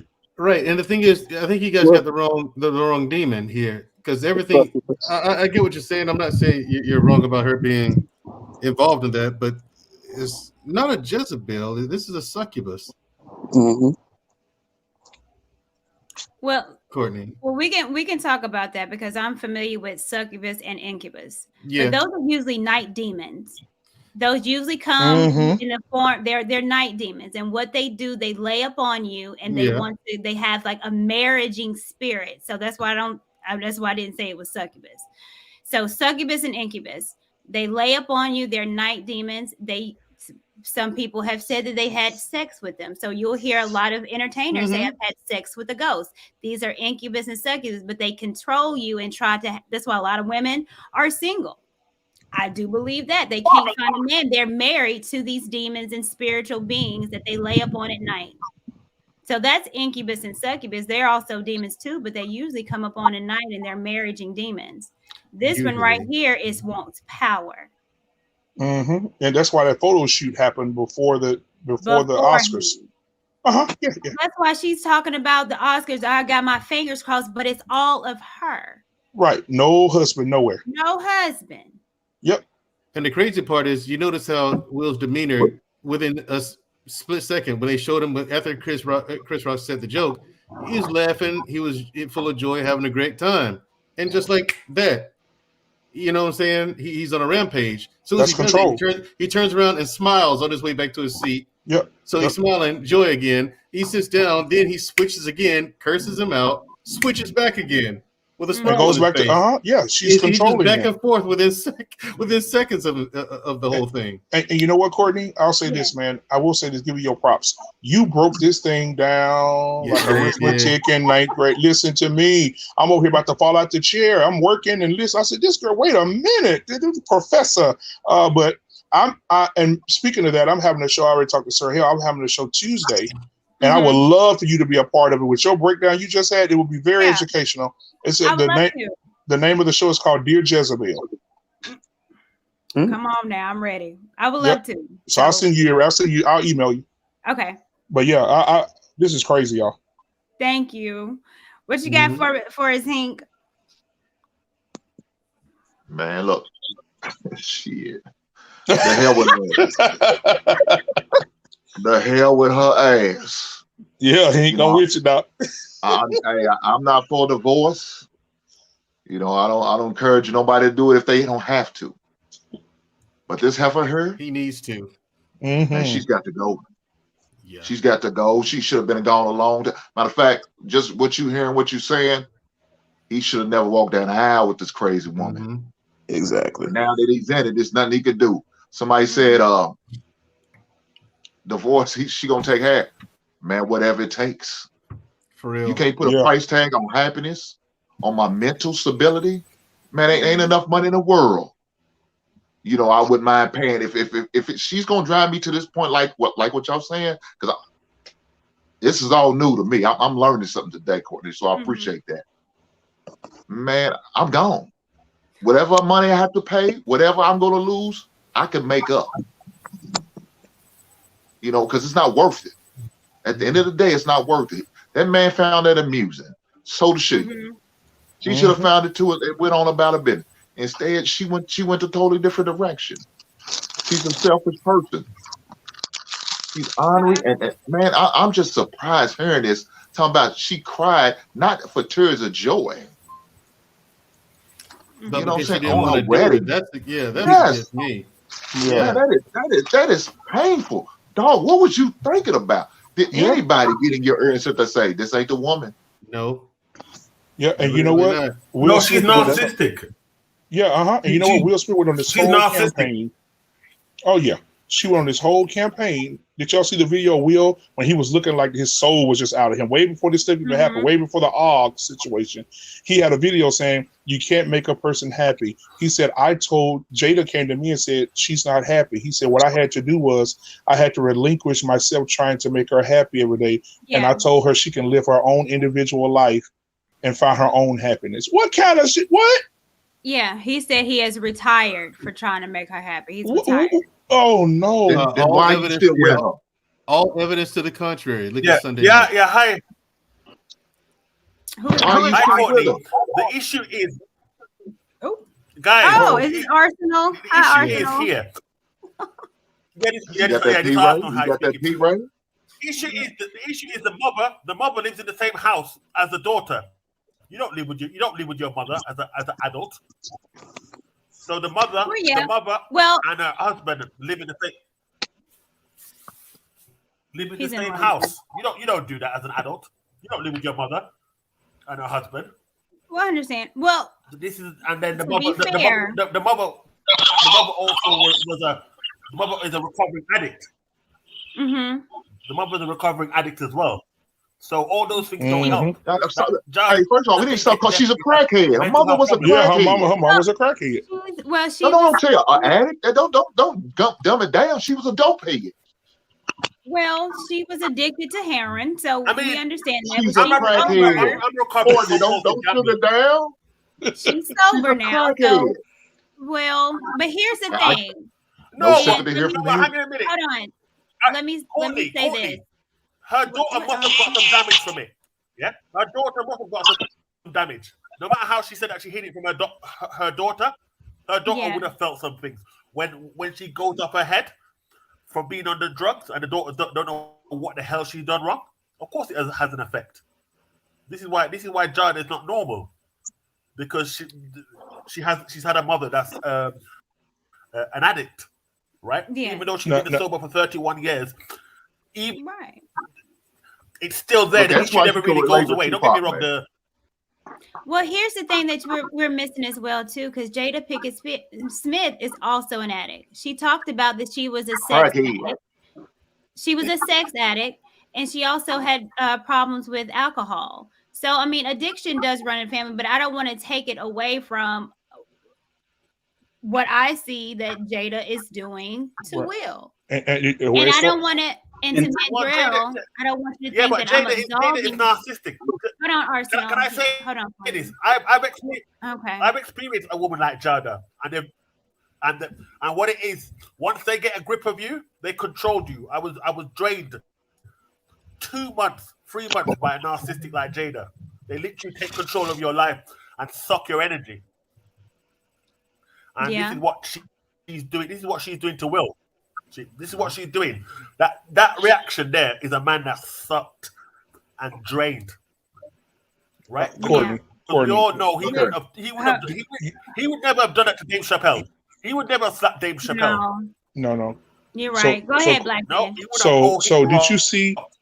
Have you guys seen the video or the audio of listening to Jada talk about? It started with her grandmother teaching her how to masturbate when she was 11 or 12 years old, and teaching her how to release herself at 11 and 12, and how to touch herself and be sexual with herself at an early age. So that demon started early with grandmama. Everything wrong with this family. This is what these succubus demons, Jezebel demons, they get you early. Mm-hmm. They get you early. And that's why it's so important to protect your children, because that's what they would, if they can get you at a young age and F you up for life and destroy you for life, have you suicidal when you 12, 13 years old, that's the perfect recipe, is to get you while you're young. Yep. And that's the goal. So I'm not surprised. A lot of these entertainers have been molested and abused at younger children. A lot of these are rituals. that these kids are going through sexual rituals to become whomever they're supposed to become. Right. So I'm not surprised. It goes. I'm glad you touched that. And look at everybody that Jada didn't touch. Everybody that Jada touched either. Everybody that Jada touched either gone Tupac, shot. The guy from Criss Cross deleted himself. Will Smith sucked dry. I mean, name one dude that she's ever been in his life that he's not here no more, or he's crazy. It's like the Kardashians. Every man that goes in their house comes out jacked up. Well, they're witches, so. No. And I wouldn't be surprised if Jada was one either. What you got, Arsenal? You were trying to say something? And they're real good friends too. Yeah. I was saying that I think that Jada's been abused. This is something I think that Jada has probably been abused as well, as in sexually abused. Maybe because for her to sleep with her son's friend tells me that this is somebody who's been sexually abused. So she doesn't care what she's doing. Because that ain't always the case. That ain't always the case. That's just the case. She's not. Look. Let me finish my point and let me land. There's other celebrities that are involved in polyamory, open relationships, yeah? But and they would never sleep with their children's friends. Right, but in Jada's case, this is just gluttony. In Jada's case, it's just gluttony, flat out, through and through. It's nothing to do with abuse or anything. I'm not saying she hasn't been, but this is just a greedy woman because everything about her conduct in every other facet points to that direction. Like all evidence points to her just being greedy. She's a completely selfish person, and but she been like that from the get-go though. Well, hold on. She told you.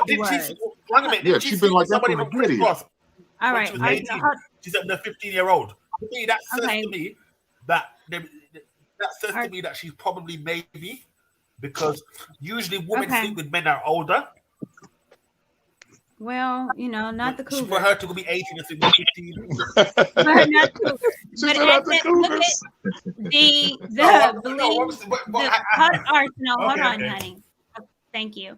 The bleed all over me lyrics at the end that's highlighted. Literally, she is, and these are her words. This is her music. I love the way you feed my hungers, my hunger, my greed. She's telling you she has an insatiable need, a hunger in her, that spirit. And she's willing to, she feeds off people's pain. She feeds off destruction. And it's not going to be satisfied. And it gets worse and worse and worse. And here we are now. And my thing is that what's next? Well, look at her kids. Those kids look weird too. They don't look weird. They act weird. Need to leave. Right. Look, can we agree with this? If Jada was a normal mother, her kids would have been taken away already. If who? If Jada was a normal person and not a celeb, her kids would have been taken away already. Oh, absolutely. Fact. Especially when especially when the daughter was in the bed with this 36-year-old photographer with his underwear on in which, how old was she? Willow was like what, 16, 15? I remember that. Laying all up between this 36-year-old man's legs, and y'all have no problem with it? Hold on. It's about free love and free expression. That was their main reason. It's about free love and free expression. Crazy as hell. I'm going to bring a couple other people down so we can bring some more people up. Arson, I'm going to bring you down. You can call back if you want to, okay? Okay, thanks. Thank you so much. Sickening. Sir Hale speaks. My guy. Hey, first I told you, Sir Hale. I want to say I told you so. I'm trying to say my piece for Courtney. I am Courtney. How are you? Good to see you, my bro, man. Drell, Black Man Unfiltered. Hink, what's going on with you? And better you life. What's up? I just wanted to say something real quick. I won't be on here for very long.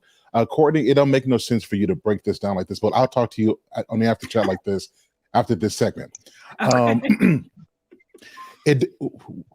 So as men, we can spend a lot of our time talking about Jada, which we are. We have to break this down.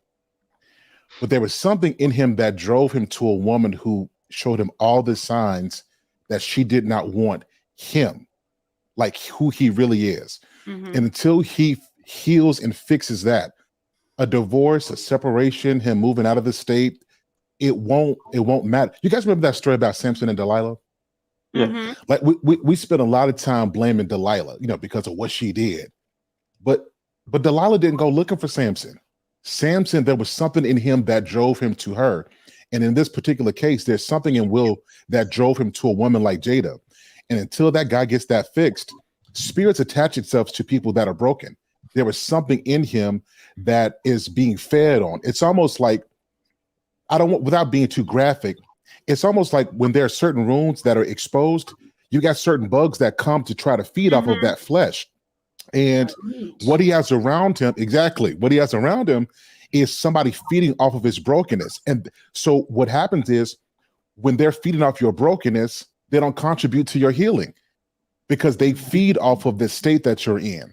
And so until he heals himself, the vultures will continue to be around. So we gotta talk about Jada, because this is real time. I wholeheartedly believe this. This is real time of seeing what Jezebel looks like. That's the spirit of Jezebel. Like this is real time. It's clear. If you don't see this, you don't want to see this. But the other part to this is there's something in him that's attracting that type of influence in his life. But let me say this, Ariel. I feel like until he gets away from her, he's not going to get the help that you're talking about. I think he needs to separate himself from her in order to get the help that he really needs. Because he could say, I'm gonna get help, and still going back to that same place like a drug addict. I'm still going to that same neighborhood. I'm still living in that same environment. Yet I'm in rehab, but you're going to that same environment. So you're going to fall right back into that same BS. But you know what, though? I really feel he needs to get away from her. But tell me one demon that wants to release their host. But guys, even deeper than that, this guy's a multimillionaire. He can go wherever he wants to. This one is a mental and a spiritual battle. So it doesn't matter where he goes until it's fixed. He has the first. You see what I'm saying? Until it's fixed, he's going to find a way to attract that back in his life.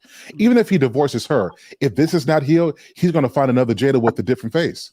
And the thing is, the first, what you have to understand is what Will has to do first. Number one is forgive himself, because I guarantee you, there's nothing but a lot of regret and shame.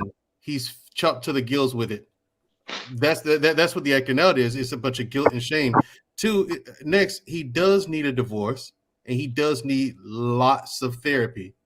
But first and foremost, before the healing can ever begin, and take it from someone who knows, he needs to forgive himself before any healing can begin. He until then, that's what's her healed. I retried him. He's guilty. He can't come. He's got too much work to do. He is of no use to the community as a whole. Take him and his take. No, wait. I won't say that. Won't say that. And there's another thing. You can't be too soft on him. He's not going to learn nor realize until he gets the bump on the head. Hold up. Now, as people who care about him, what we can do is try to mitigate how much damage that bump in the head is going to cause. That's literally all we can do for him, because he's going to keep going until he hits the wall. We just have to hold him back just enough so it doesn't completely break him. But the choice is his. Now let me respond to what you're saying. So what you guys are saying is good, but just like with the body, you don't develop an immunity if you go too far away from it. Like this, when we talk about real deliverance is not me go. That's why some people think that they're free from stuff that they're not free, because they put geographical distance, but it's not broken. Like for this, what he's dealing with now, he has to develop an immunity. This is spiritual, because if you supplement this with distance, over time you'll think you're free until something happens and it pulls you right back in, and it's even deeper. So that's the first thing. The other part is we got to get out of this mindset of saying, well, this person can't go with us because of this, because as sure as we live, all of us are going to go through something, and we're going to need some grace and some restoration as well. So we got to get out of this mindset that when we fail, that we can't go, because the creed is none of our brothers are left behind. You know what I mean, Mandrell? He's got too much work to do. And sometimes people are left Well, somebody behind. could look at you and say, you Hold on. got too much work to do. Sometimes people are left behind for the greater good of the mission. And that's something that people don't understand for the most part. I'm not saying he can't catch up and we can't send somebody back there to go get him and bring him back up here with us. We got to stop talking like this. He's been left alone for this long, and that's why what he's in has been is existed for so long. And again, listen. Let me just make this point. As a married man of 14 years, going on 15 years, we got to stop leaving married men alone. When we see mess like this happen, because what we do is once we see you're married, well, you're off limits. We can't tell you anything because that's your marriage.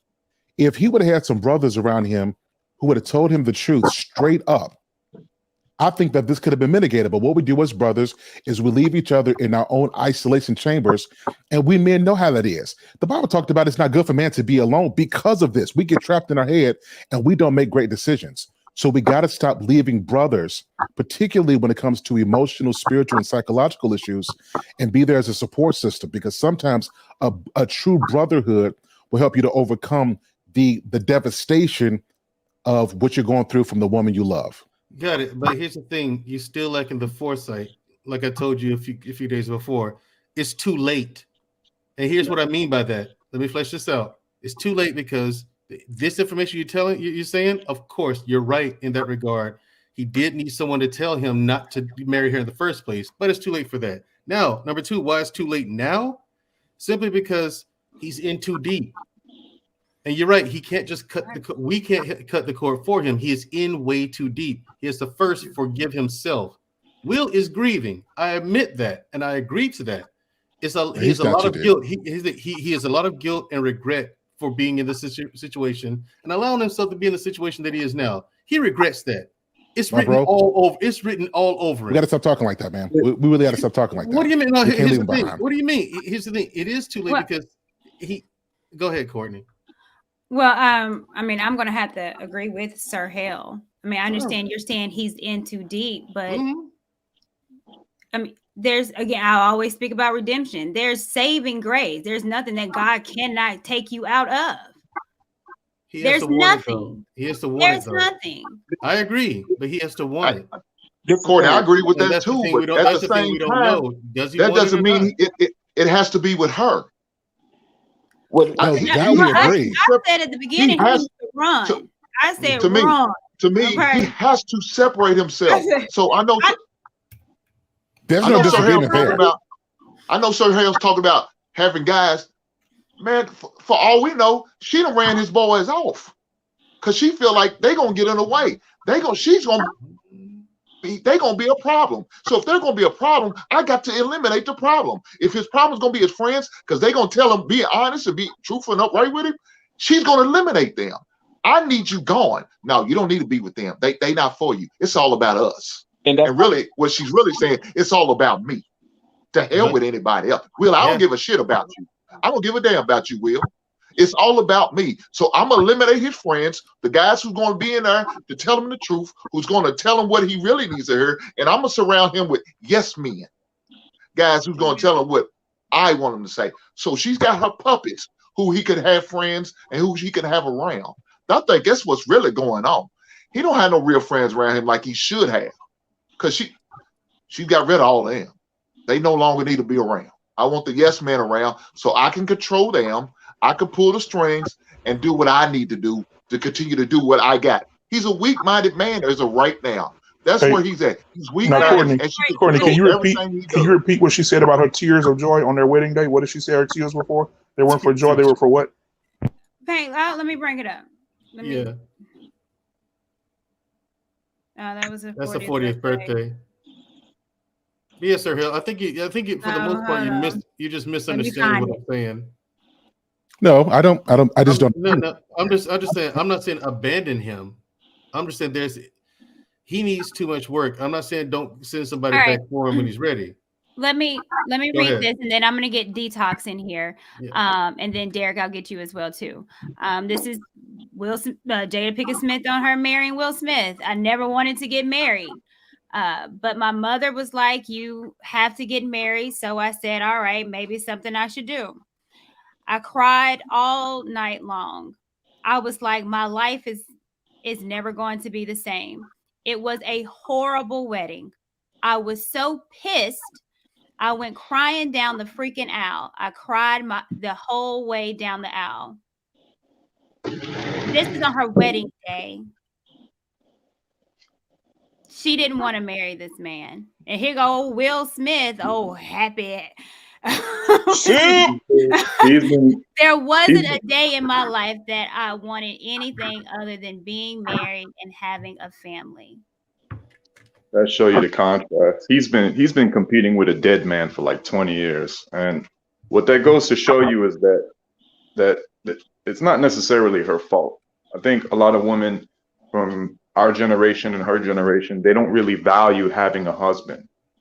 They value independence.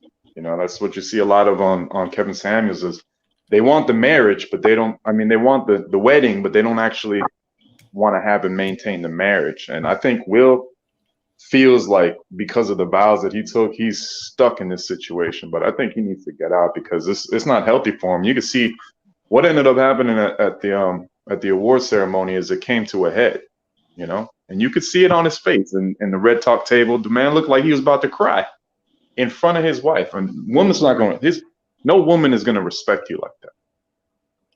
Yeah, well, but you know something, she didn't even want a wedding. He wanted the big traditional wedding. She didn't want the wedding. She didn't want to get married. She did it for her mother. They call her Grammy. She was pregnant, I believe, like 3 months pregnant with, was it Jaden, the oldest one? Yeah. So she just did it just to be doing it, but she never wanted it. That's crazy. How could you know something? You looked at that again and you read that again. I don't see nothing wrong with what Will was saying. It's just he chose the wrong woman. I agree. There was nothing wrong. That was the problem. He chose the wrong. There was nothing wrong with what he said because you ought to look up to your wife like that. You ought to feel that way about your wife. I want this marriage. This is what I want. I want it to work. I want us to be together for a lifetime. That's what every man who is seeking to get married should have, that same feeling. I want this. I want this as a wife. I want this as a marriage. This is the problem. And this goes for men and women, getting with people that you think can change or that you think you can change. Mm-hmm. Absolutely. That woman over there crying, weeping. As a matter of fact, I didn't put it in my slide, but her mother called Will Smith and was like, I'm trying to get her down the aisle for you. She over here crying over me. So he already knew this woman didn't want to get married. What was she so damn scared of? He thought he could change her. She just didn't want to get married. That it wasn't for her. She never wanted to get married at all, ever. It's like you said, and what you said was true. She values independence. And this is another reason why I say Will is tormented by regret and grief with himself. And what I'm saying is, because like I said, you guys are misunderstanding me. Before Will can come, he must first forgive himself.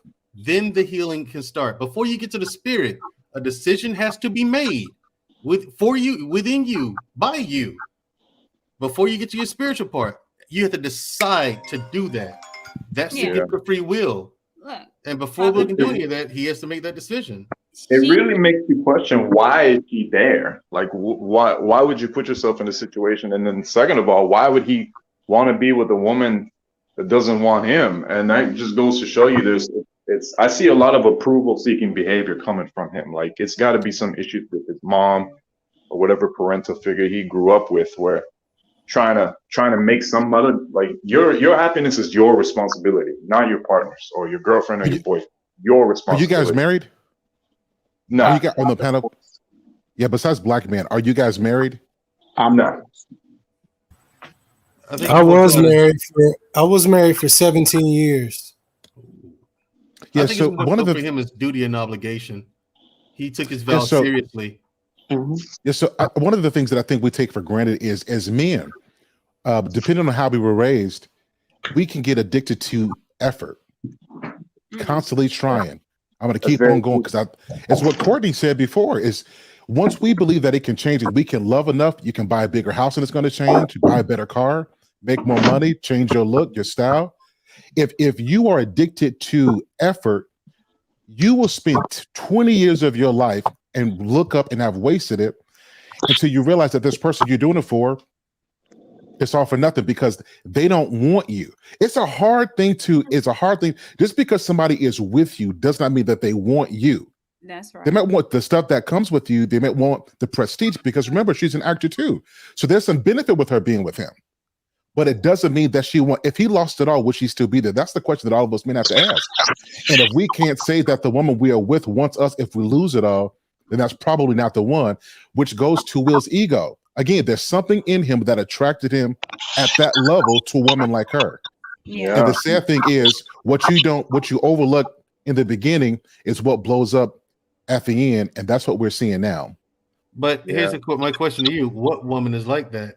Like if you lose everything, right? I got a wife like that. I got a wife like that. But if you lose everything, enough time is going to pass where she's going to get fed up and she's going to bail. I'm telling you, it's going on 15 years. I got a wife like that. Yeah. And I think, and even with me saying this in the Jezebel spirit, I want to be very, very clear that this is not a spirit that's just with women. This is not just how women are. Oh, no, not at all. And I want to be very clear. There are women there's many of women that will hold somebody down, that understand their idea of being a helpmate. And just because you down don't mean I'm going to leave you. There's a lot of women that are with men that didn't have shit to begin with. And they grew up together. So there's a lot of great women. We're just seeing in real time what a demonic spirit can do to a woman, to a weak man. Yeah. And that's one of the things I guess I'd have to, that level of loyalty is something I have to see to believe, because that's the kind of loyalty that I have to offer to a woman. But to see it from another woman, from a woman doing that for a man, never witnessed it. And all I see is the contrast of it. I see all I've ever seen was the opposite. And that's something I'd have to meet that woman. I mean, I understand, Courtney, and I'm not saying every woman would leave, because that just wouldn't be true. I just haven't seen it. It's so rare to find. I mean, and the thing is, like, again, that kind of loyalty is what I'm offering, and that's why I'm so selective as to who I date. But that's what I was saying about brotherhood. In the future, who I'm going to marry in the future. I'm extremely selective, because something like that you get taken advantage of. And Major, this is what I'm saying. Brotherhood. This is why we need brotherhood, because you you may not have experienced something, but you got other brothers that can speak to what you don't have, and it gives you hope and insight. Not only that it exists, but what you need to do to find something like that. That's why brotherhood like this is so necessary. And then, of course, Courtney, letting us know that you it's can still put out in there. a sister in there sometimes. You know what I'm saying? Right. You know what I'm saying? Right. So y'all crazy, man. Yeah. What's going on, Dwayne? What you got for us?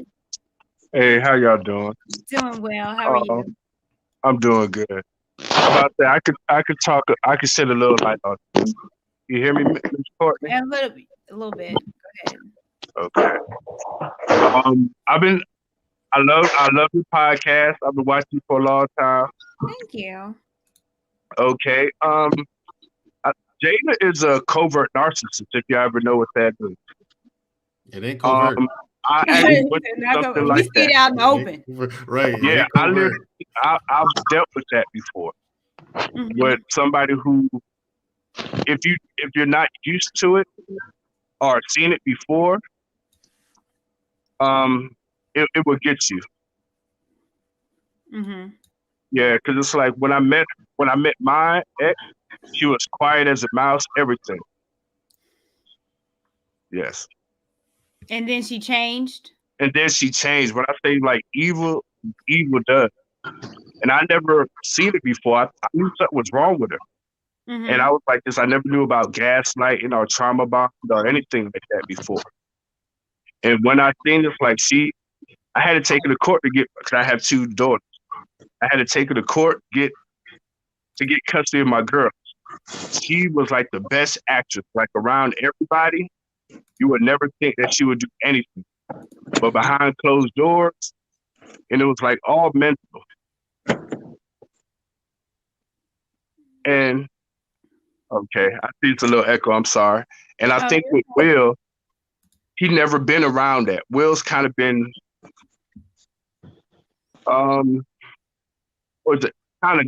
kind of guarded, or he haven't seen a person like Jada before. Like if you haven't seen like a narcissist, a real narcissistic person, there's different types of narcissists.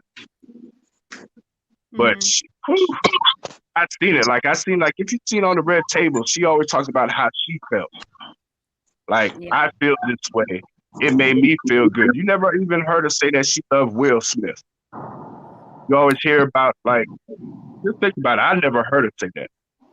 She still got like the letters from Tupac, Willow talking about, you know what I'm saying? She was Tupac with her mommy and daddy. Like, I'm like, what? And it's a thing that you said earlier, which I love. Will was never really into the open relationship, like you said. He said it was Jada's idea. But a narcissistic person will do that. Well, you didn't have to agree with that. Well, you know what I'm saying? So that's like you giving an okay. And so when they do their thing, cheat on you, lie to you, whatever, well, you knew what you was getting into. You know what I mean? Nobody told you that. You could have left at any time. But I think he's so in love with her that, you know, I'm sorry, he's a fool. But I've been that way. You know, but I think with me, I've been that way because I had two little girls. And I was raised with single parent. My mom, she was in the Army and everything. And I wanted to make my family work. But I had somebody who was fighting me, lying on me. I mean, it was calling, oh, you abusing me. And I'm like, what? Are you serious? Like, I'm thinking I'm going crazy. Like, moms were so good at lying. Well, have you second guessing yourself? You like, man, this is sunny outside. Oh man, it seemed like you was a sequel to A Thin Line Between Love and Hate, brother. Yeah, make you think that you're crazy. I'm serious. Like I took mine to family court when I say she lied so good. I said, oh my goodness, you need to move to Hollywood and get an Oscar. Like literally, oh, he hasn't let me see my kids. He's been abusing me. I'm like, I haven't seen you in 6 months. I said, I'm not going to spend $8,000 on a lawyer to go abuse you. I said, are you serious? My lawyer was looking at me like, oh, God, she is so convincing. You know, I had him like, yo, you got to work for me. Well, let me. Yeah, you should have fired him, brother. Derek, you were saying something? No, what I wanted to say, Courtney, is like everybody, we got to remember too, who was old enough. You got to look at this, has many layers. First of all, they got married a little over a year after Tupac was murdered. Okay. He got killed in 96. They got married in 97. I want to say that because I remember I was getting ready to graduate. I want to say it was in September or something like that. He got killed. They got married New Year's Eve of 97. So it was a little over a year that happened. And now she's supposed to be getting married to Will Smith. So on that aspect, Will Smith, him being egoic, is saying, hey, because even to his own admission, hey, I'm going to make you love me. He said, I'm going to prove a point and make you love me like you love Tupac. That's one where he messed up. Two, he's admitted to, I'm going to make myself be a father and a husband that my father wasn't. So these are internal things that he has set in himself that I'm going to make this work regardless. You know, I'm going to make her fall. That's ego. And Sir Hale Speaks was on point when you saying, and that's kind of what I was saying earlier. I'm sorry I had to come back up because y'all was hitting some points. I was like, man, I got to come back up here. You have to have a council or a tribe of men that you trust that can be able to come to you and speak to you in that manner. But that's only if your ego allow it. Because some cats is like, man, don't talk about my wife or not my, you know, so they're not even willing to hear the information. They can't process it because their ego won't allow it. Like, man, don't talk about my wife. Like even what happened this weekend, that was to keep my wife's name out your mouth, all that type of mess. You know, as men, this is why in a lot of things, like I said, like I was saying, I was married for 17 years. Unfortunately, it didn't work out. And we were a military family. I didn't have a lot of people, older cats that took me under their wing, that gave me counsel. They'd be like, yo, man, you know, this happening. Y'all should do this or maybe try this approach or whatever, you know, and I would have been open and willing to hear that. But I'm saying Will wanted to prove this point. I know Jada was in love with Tupac. She's gonna find out how good of a person and man I am. I'm gonna make her love me. You know, I'll be half the man my father, a better father than my father was. I'm not gonna be abusive. I'm gonna be a better husband than my father was. So it's like, if you have this set in your mind, you're gonna stay in a situation even if it's toxic, because your ego won't allow you to be like, you know what, this is a bad situation I need to walk away from. You force it to work. And that's kind of what we're seeing now too, is him now. And it's a shame because he's 53 years old. And he admitted, like I said, he's never had that. He grew up, and he, in his own words, he's like, I felt like a coward. I didn't protect my mom. This is why this new theme he's on too is his ego. I got to protect people because I didn't do it when I was 9, which we understand as a boy. I understand that, but you're not. You're a little child. You shouldn't even be in that mind frame and place of thinking where I got to protect my mother because my father's abusive. Right. So I'm gonna do everything in my power now as an adult. You know, it's kind of like we do with our children. They're gonna have everything I never had. You're overcompensating. And this is a lot of what this is. And it's caused a huge problem. And somebody who has game and understands and recognizes that, like Jada, will take advantage of that. Yeah, absolutely. All right. Well, you guys, I'm going to go ahead and wrap up. We're past the 2 hour mark. But before I do, I would like to get everyone's opinion on this. If I was Willard Smith, and I asked each one of you guys, what advice would you give to me now? And Derek, I'll start with you. What advice would you give Willard Smith? I would say, hey, bro, your peace is paramount. Your welfare is important. Your peace of mind is important. Not only for you, for your children. Remember, this not only affects you, it affects your son is watching you. It affects your daughter is watching you. You know, they have a right to know what love is. You have a right to be peaceful and to have somebody love you also. So, I mean, that's what I would say. You know, at the end of the day, do what's best for you.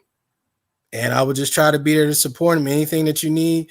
But, you know, you gotta, this ain't working. You know what I mean? And everybody cares about you. We don't, you know, like I was saying earlier, we don't want to read about Will Smith in the paper doing something. Yeah. You know, and it's something that was unfortunate when we see all the signs, when we look at these types of behaviors, and people be like, we wish we should have said something. We wish we could have stepped in. It's like, I hope he has somebody around him that he will actually listen to. Because again, this is Will Smith. You know, this is keep my wife out your, you know, it's like, bro, you gotta, you know, we're doing this out of love because we care about you. We don't want you hurting nobody or hurting yourself. And that's what I would tell him. So. Yeah. Okay. Well, thank you. Can I go second? And go ahead. But all right, Courtney, all right, I'm going now for real, y'all. I appreciate it. All right, bye. Talk to you. Now, Courtney, if you don't mind, can we use Hink as if he were Will Smith? I just can't see you as no dude. Yeah. He didn't even look like one. So if he Hink was the Will Smith look. Yeah, he got a little bit. He got a little bit. Yeah. So I would say, bro, don't you ever question what you're worth.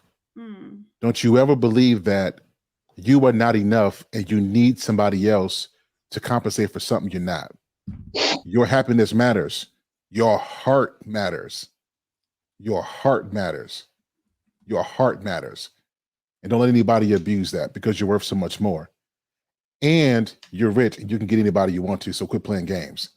As a brother, that's what I would say. Ain't even got to be that deep. Hello? I tried to say it at the beginning. You Will Smith. Let them know. Talking about Will Smith. Hey, man, I was touched by that comment. I was touched by that. Hey, y'all, Courtney, I appreciate you. To the brothers, appreciate you guys. I'll talk to y'all soon. All right. Thank you. I appreciate you. All right, Detox, what you got? What would you give the advice you would give Will Smith? I'll keep it short and simple. Don't walk, run. That's it. Better run for it, run. Yes, You run. deserve a woman. You deserve a woman that looks up to you and wants to be with you.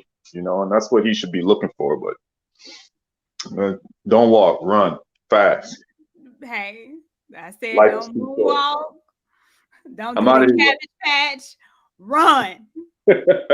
I'm out of here, Courtney. Have a good Thank night. you, guys. I appreciate All right, you. gentlemen. Take it easy. Black Man Unfiltered. I would say to hey, listen, Will. What you did the other night, man, was not right, man. That you would go on stage and slap somebody because they're talking about your wife, the same wife that has over the years completely destroyed you internally. And so for you to take that out on someone else instead of addressing it with your wife, that's foul. But moving forward, I would like to see you do better. So what you're going to have to do, you're going to have to disconnect from her Wi-Fi and find you a hotspot. Because what's going to happen is when you find a hotspot, you can use it, you have a different type of connection. And so that's what I would say. Because what she's doing to him right now, what she's doing to you, Will, she has a spirit over your life that's controlling you. You can't even laugh. She's taking your ability to smile and to laugh, and she's using your emotions as a weapon. And when it gets to that point, Will, what will she make you do? So come on, man, you got to wake up. You got to wake up and give me a couple of million for giving you this advice because it's going to help you. You deserve it. Thank you. Love you, Courtney. I'll send you an email, sweetheart. All right. We'll talk soon. Bye-bye. Bye. Hank, advice you would give yourself. No, go ahead. You ain't lying. What would you give Will? Hey, man. Leave this heifer. Mm-hmm. Run from this heifer. Man, separate yourself. As my man said, leave her at the restaurant. Leave her at the restaurant because you don't need her. Man, there was all type of red flags that you ignore. I'm very disappointed in you. I'm very disappointed. Some of these things I knew, some of these things I didn't. But anytime you got your wife who's still worshiping a man who's deceased, worshiping a man who's not even her husband, who has her kids, your child, writing letters wishing he was a dad. Ain't that crazy? Man, look, man, That's everything about that says I got to go. Whew. Your kids don't respect you. Your wife definitely don't respect you. I know your mother-in-law don't respect you. Everything about that says you need to get out. So whatever financial loss you take your loss. Whatever emotional loss you have to take it. But let me tell you what you're going to do. I believe you'll rise like a phoenix from the ashes, dog. There you go. Once this shit is said and done, you'll be all right. Get you some therapy, however long it takes. Man, let me tell you this. I even go so far as this, brother. Y'all remember what Dre did?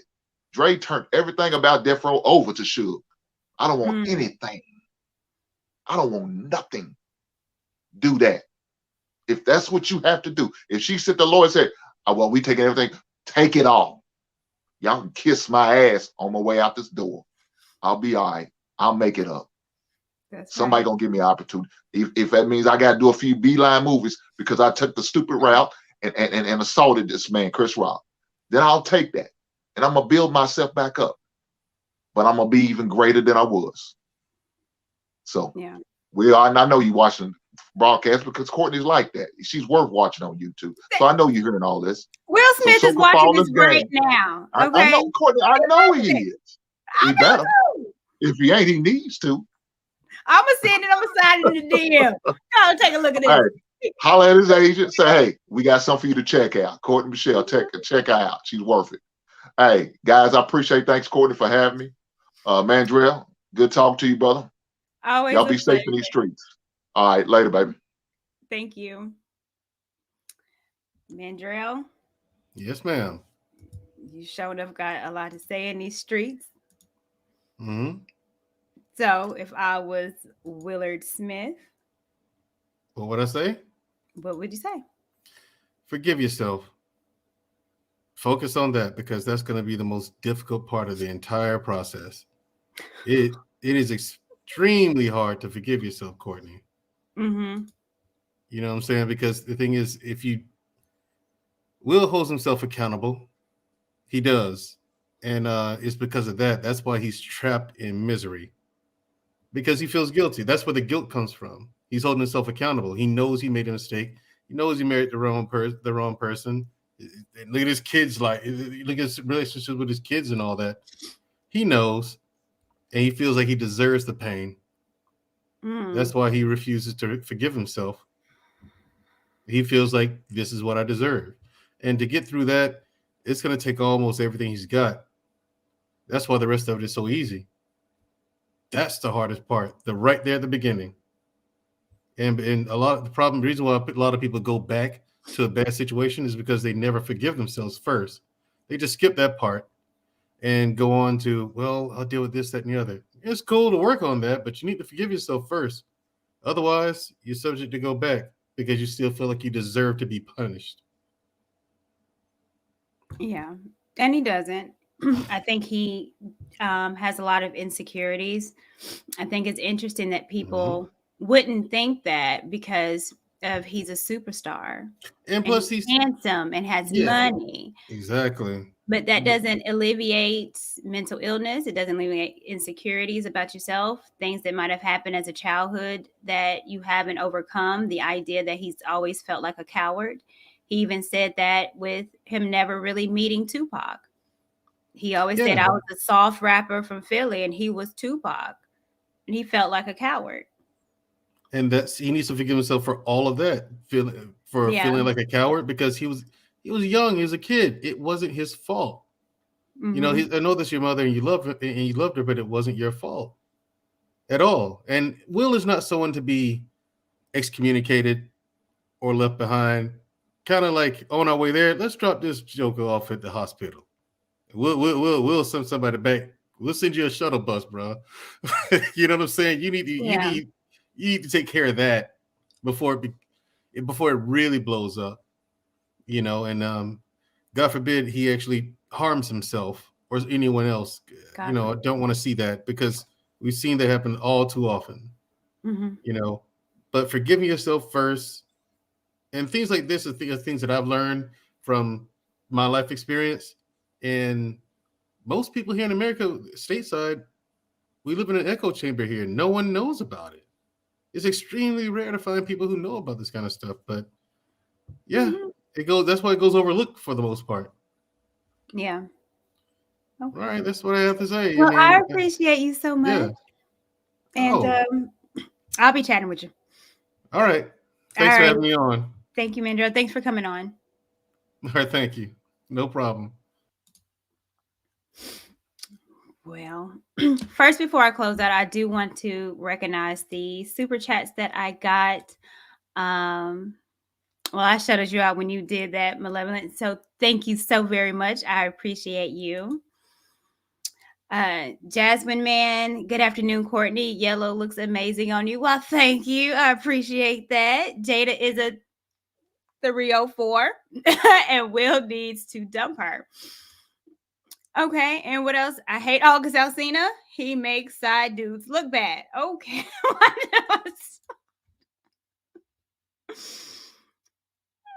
Well, according to August Alsina, he wasn't a side dude. Will gave him permission to be all up in his wife. Okay. What? We should feel no sympathy for August Alsina. He broke the number one rule of being a side dude. Keep your mouth closed. Will should slap him too. I don't promote violence. Okay. To my Uncle Stu, I appreciate you so much. Preach, preach, pastor. Amen, amen. Drop a deep teaching here. Sending love and offerings. Thank you, Uncle Stu. I appreciate you as well. I'm over you right now. Okay, Courtney, I think those are Rick Ross lyrics. It might have been, but it's his song. To the most illustrious, amazing. If you haven't followed Sir Hell Speaks, definitely do it. If you haven't followed Black Man Unfiltered, please do it. RM, if you can put their stuff in the chat. They're amazing. I'm always on their panels. The intelligence, the humor that they both bring to these platforms is absolutely amazing. I'm an absolute fan of these guys. So thank you so much, Sir Hill. I appreciate you. I got a few more. Black Man Unfiltered, again, follow. To my lovely sis, you better teach on this new face of toxicity. Jada Pickett Smith, the Jezebel. Okay, Barry Hamilton, Courtney going in deep today. Keep it cooking. I was trying. Thank you, Jim Bob, for the silver sticker. Derek Spitter, thank you for coming on the platform as well. I'm worried for Will. He's under dark energy. I agree, and I'm worried for him too. I already shut it out. O'Shea, where the sandals at? They're on my feet. Target had a sale for 2 for 1. A Soul, she's been honest. Will is a consolidation prize since Pac is gone, and she treats him like it. I agree. Rico Jackson, thank you so much. This is why feminine, nurturing women and wives are needed. How come she didn't just grab him and tell him we'll handle that after the ceremony? That's what I said. That little hand. The hand always works. That one move would have changed everything. It's because she wanted it. That's why.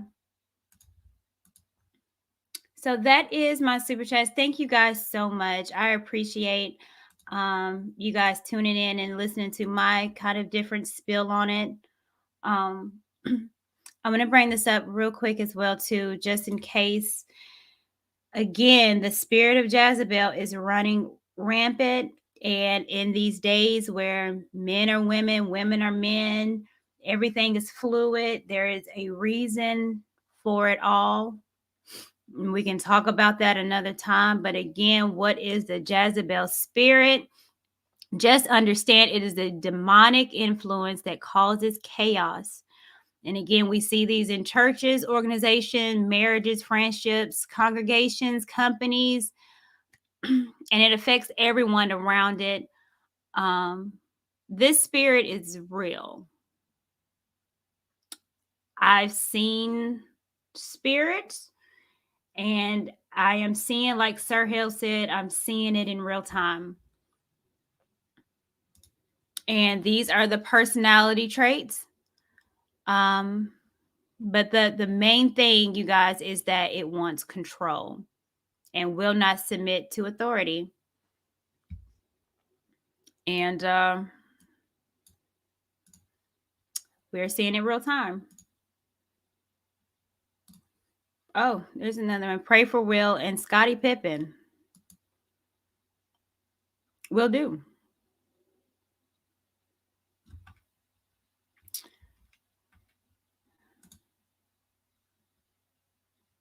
Oh, consultation. Y'all know what I meant. So I appreciate you guys. Thank you for joining me. I hope that you learned something. I definitely learned a lot by pulling up some of these things I learned about Jada.